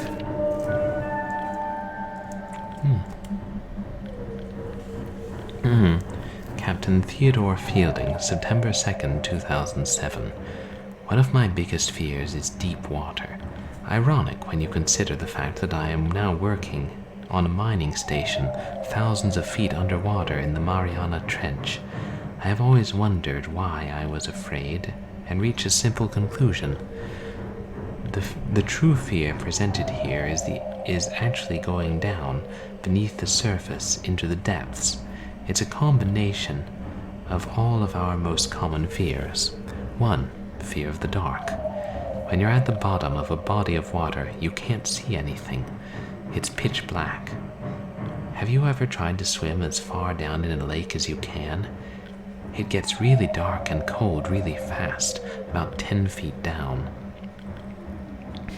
But even that's nothing compared to the deepest point on the entire crust of the Earth, located at the bottom of the Pacific Ocean, the Mariana Trench, which is 38,000 feet. Wow. If you put Mount Everest at the bottom of the trench, the top of the mountain would still be over a mile below the surface of the ocean. Everything below you is complete darkness, and this definitely plays into our collective fears of the dark.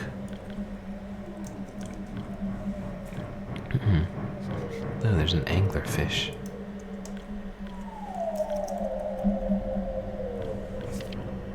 Two, the fear of suffocating. Have you ever gotten to the point where you swam too far down in the swimming pool and you seriously considered the fact that you might not make it back to the top before you ran out of breath?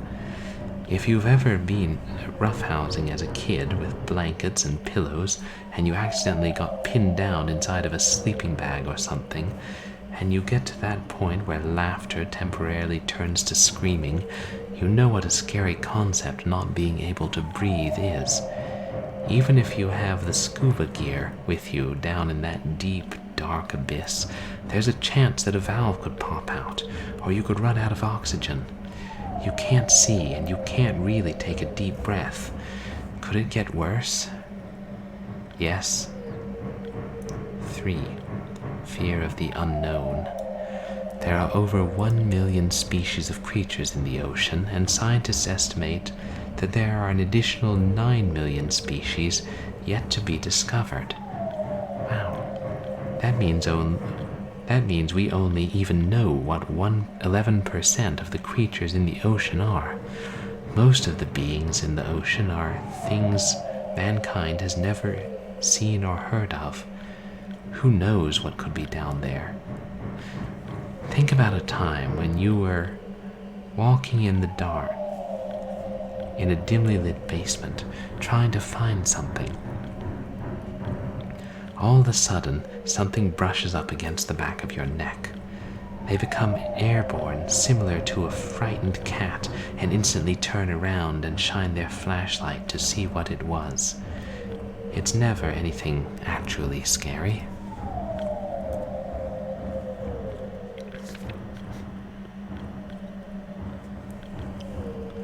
But in deep water, it's always something scary. It's dark and you can barely breathe, and something just touched you and you have no idea where they just went. But there is more to fear, I'm afraid. For fear of flying insects. Imagine that as you're walking along, all of the beetles and scorpions crawling along the ground, the huge, black, hairy spiders that are hidden from view in the cracks, and the slimy worms and snakes that are burrowed beneath the ground, simultaneously started flying anywhere they wanted. This is what the bottom of the sea without water would be like. For the strange creatures underwater, there is no up or down.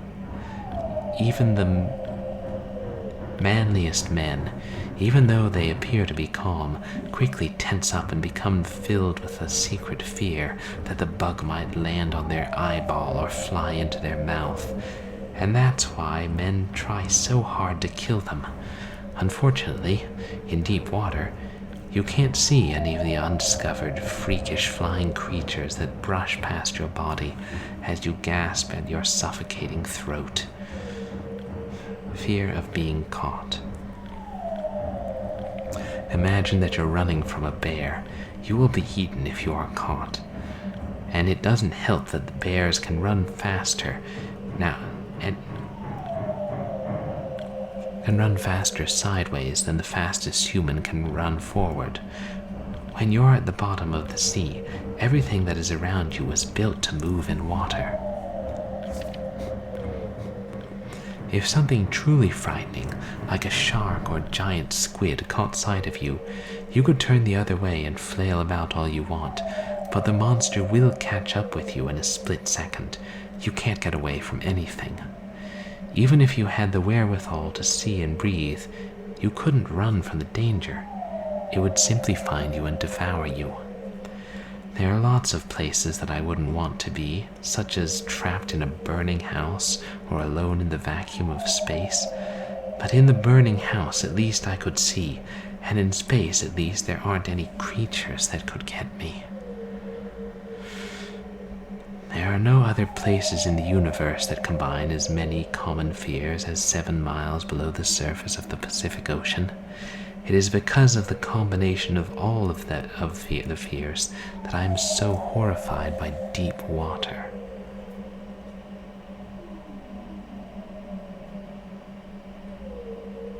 I can't tell what that is.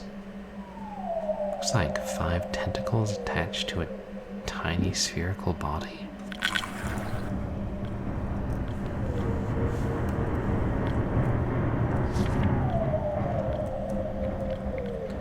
Well, that's the last logbook I read.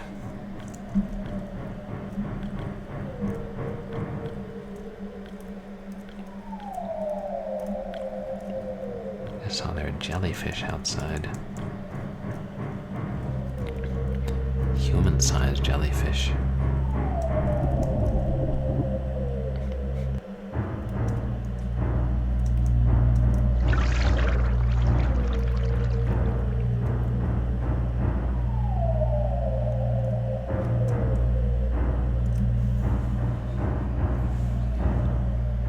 Floating down through the water.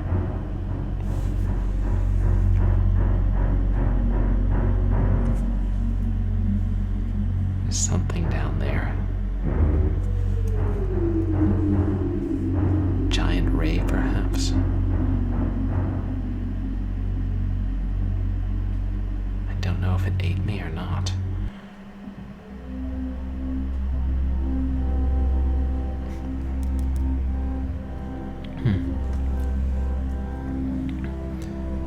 What if it was asleep? It hadn't so much as breathed since I had woken up. Perhaps it was resting, believing that it had finally got me, that I I was finally in its grasp. Or perhaps it was toying with me. After all, it had been doing just that for countless nights. And now, with me under it, pinned against my mattress with no mother to protect me, maybe it was holding off, savoring its victory until the last possible moment, like a wild animal savoring its prey. I tried to breathe as shallowly as possible, and mustering every ounce of courage I could, I reached over slowly with my right hand and began to peel the blanket off of me. What I found under those covers almost stopped my heart. I did not see it, but as my hand moved the blanket, it brushed against something. Something smooth and cold. Something which felt unmistakably like a giant hand. I held my breath in terror, as I was sure it must now have known that I was awake. Nothing. It did not stir. It felt dead.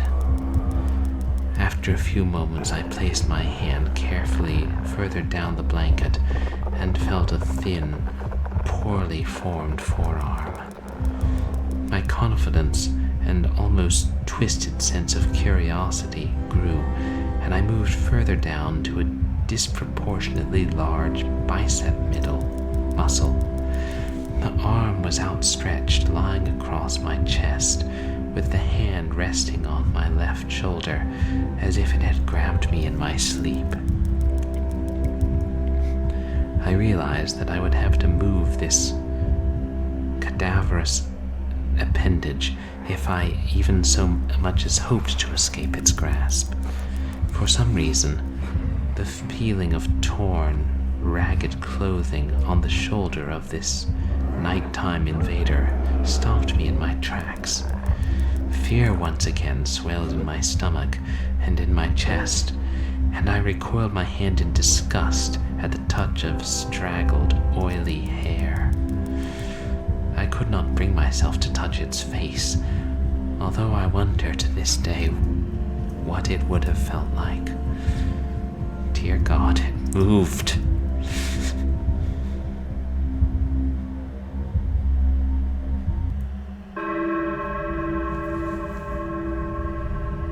Chapter 7. Hostia.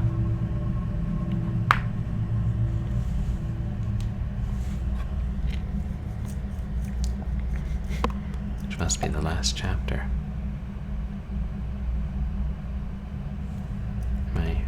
Oh, there I am. So small and insignificant.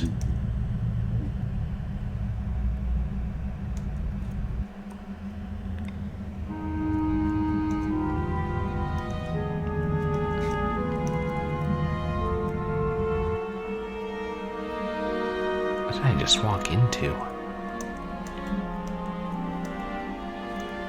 All those eyeballs with tails floating along?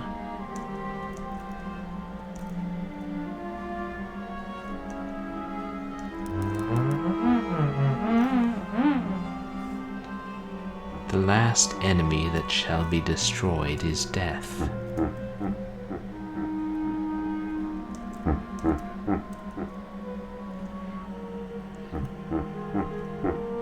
They don't seem to be trying to harm me, whatever those faces are.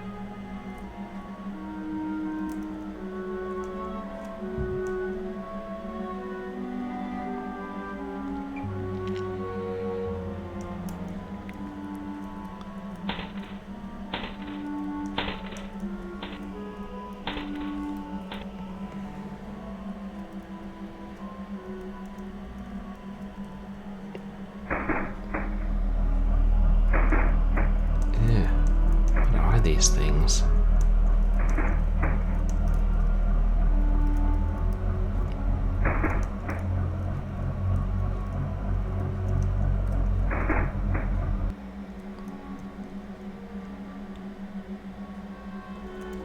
Wonder if we're in some kind of a giant body.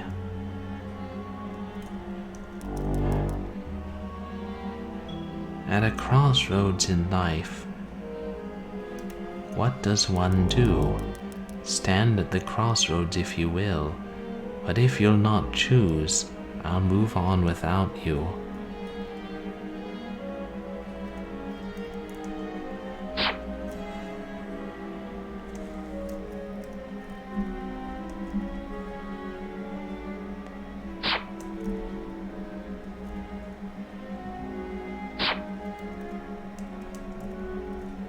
I can't choose if these things are blocking my way. Wait. No.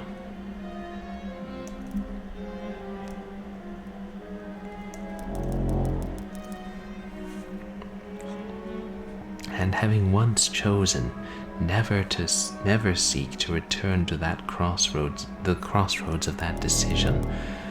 For even if one chooses wrongly, the choice cannot be undone.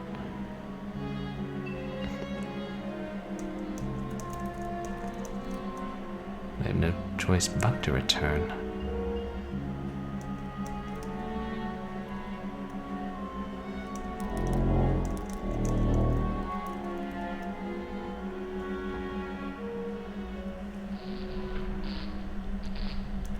This is different.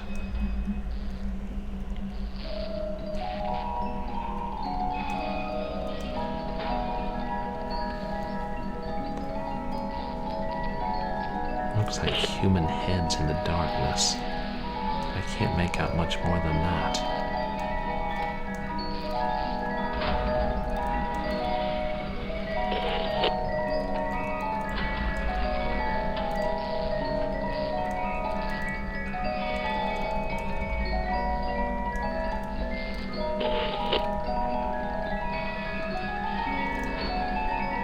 Can't get out that way now.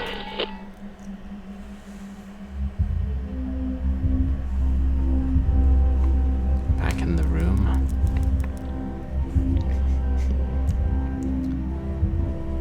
It moved. It was subtle, but its grip on my shoulders and across my body strengthened. No tears came, but God, how I wanted to cry. As its hand and arm slowly circled around me, my left leg brushed against the cool wall which the bed lay against. Of all that happened to me in that room, this was the strangest. I realized that the clutching, rancid thing which drew great delight from violating a young boy's bed was not entirely on top of me. It was sticking out from the wall, like a spider striking from its lair. Suddenly, its grip moved from a slow tightening to a sudden squeeze. It pulled and clawed at my clothes as if frightened that the opportunity would soon pass. I fought against it, but its emaciated arm was too strong for me. Its head rose up, writhing and contorting under the blanket. I now realized where it was taking me, into the wall. I fought for dear life. I cried, and suddenly my voice returned to me, yelling, screaming, but no one came. Then I realized why it was so eager to suddenly strike, why this thing had to have me now. Through my window, that window which seemed to represent so much malice from outside, streaked hope, the first rays of sunshine. I struggled further, knowing that if I could just hold on, it would soon be gone. As I fought for my life, the unearthly parasite shifted, slowly pulling itself up my chest. Its head now poking out from under the blanket, wheezing, coughing, rasping. I do not remember its features. I simply remember its breath against my face, foul and cold as ice. As the sun broke over the horizon, that dark place, that suffocating room of contempt was vanished, bathed in sunlight. I passed out as its scrawny fingers encircled my neck, squeezing the very life from me.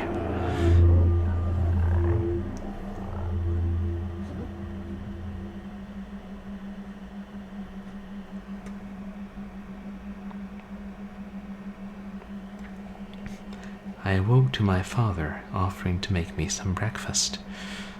A wonderful sight indeed.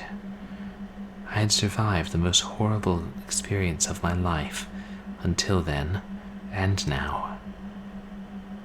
I moved the bed away from the wall, leaving behind the furniture I believed would stop that thing from taking a bed. Little did I think that it would try to take mine and me. Weeks passed without incident. Yet on one cold, frost-bitten night, I woke to the sound of the furniture where the bunk beds used to be vibrating violently. I lay there, sure I could hear a distant wheezing coming from deep within the wall, finally fading into the distance. The following year, I was given a larger room on the other side of the house, and my parents took that room as their bedroom. They said they didn't need a large room, just one big enough for a bed and a few things. They lasted 10 days. We moved on the 11th.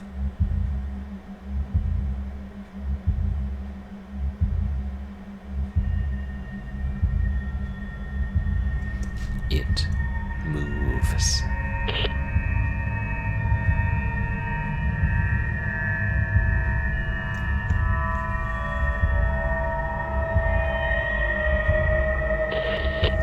Oh, we're still in the game.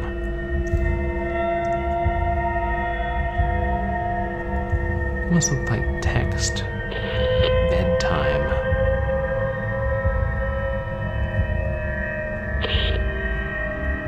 It's too dark and warped to be able to make out anything. Publishing? Wait, were those the credits? And they were red on black or some other horrible idea?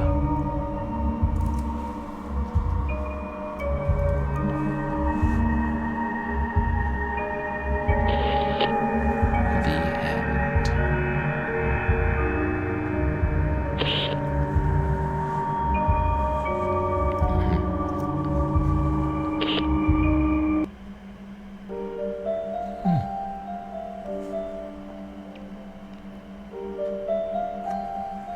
And that was It Moves. I like that ending. I'm curious to see how similar it was to the original short story. It felt like the nightmare sequences didn't really have much to do with the main story. Almost like, they were just the reason to have gameplay.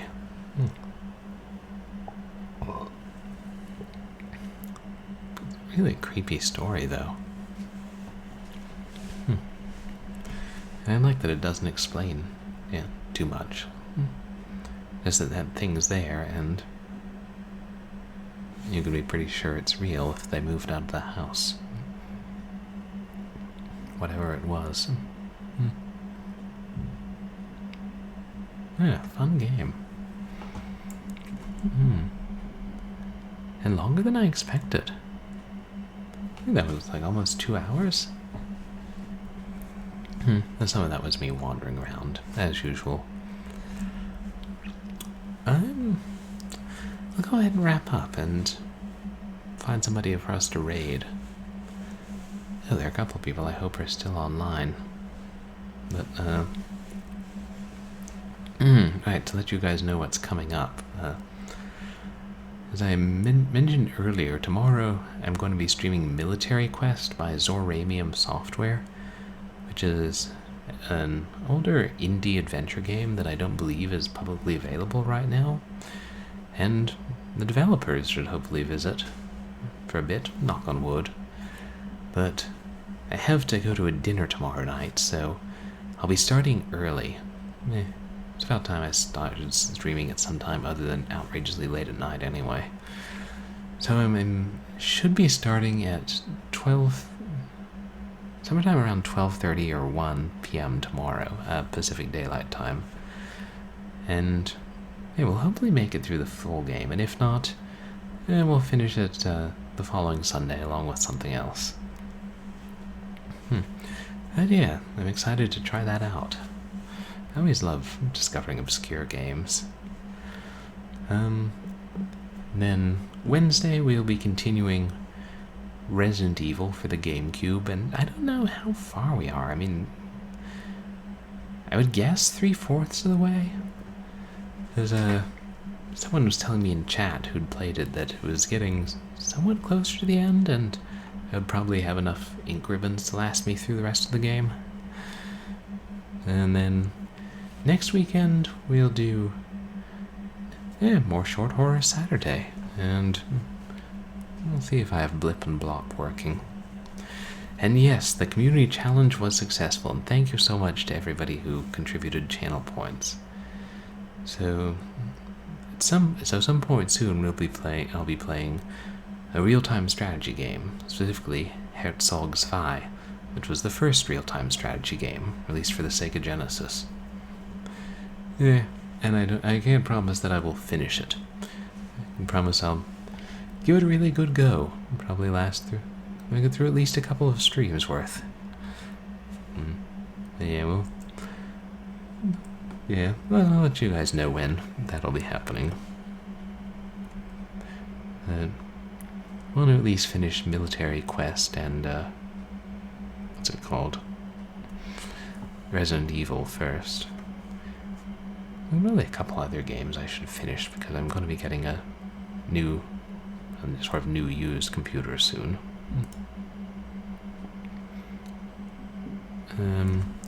Who's still online?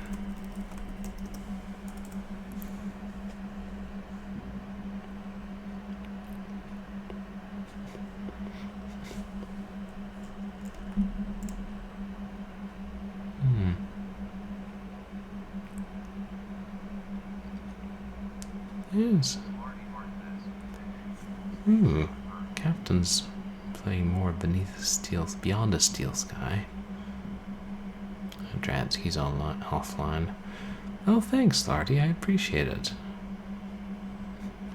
I think we've raided. Could raid somebody new. Or we could raid Cobra Commanda, who raided us recently. I don't think we've gotten to raid in a long time since I've taken to streaming at ridiculously late hours. Quest for Glory 2. Old Sierra game. Don't really know that series. Yeah, let's go ahead and raid Cobra Commanda.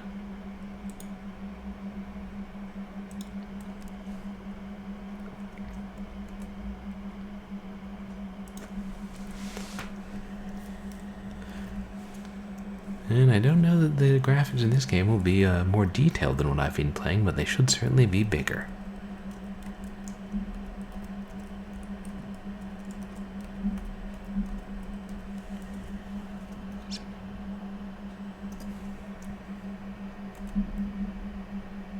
Yes. Well, thank you all for coming over here for a Short Horror Saturday. I really appreciate your taking the time to be here, whether you're chatting or lurking. And, yeah, exploring these indie horror games with me. You can follow me on Twitch to see when I'm live, and you can follow me on Twitter and MySpace for stream announcements and other random observations and utter nonsense, and occasionally I share clips there. Oh, thank you, Slardy. Oh, and you can find my past VODs on YouTube once I get caught up. I'm never more than a week or two behind. Yeah, but yeah, I think tomorrow will be fun. Really interested to try Military Quest, and happy I was able to get a copy. And yeah, so just remember, early stream starting at 1 p.m. PDT. All night, guitar. I hope you all have a great night and don't have nightmares or things creeping into your bed and reaching out of the walls. And, oh yeah, say hi to Cobra Commander, and I'll see you guys again soon.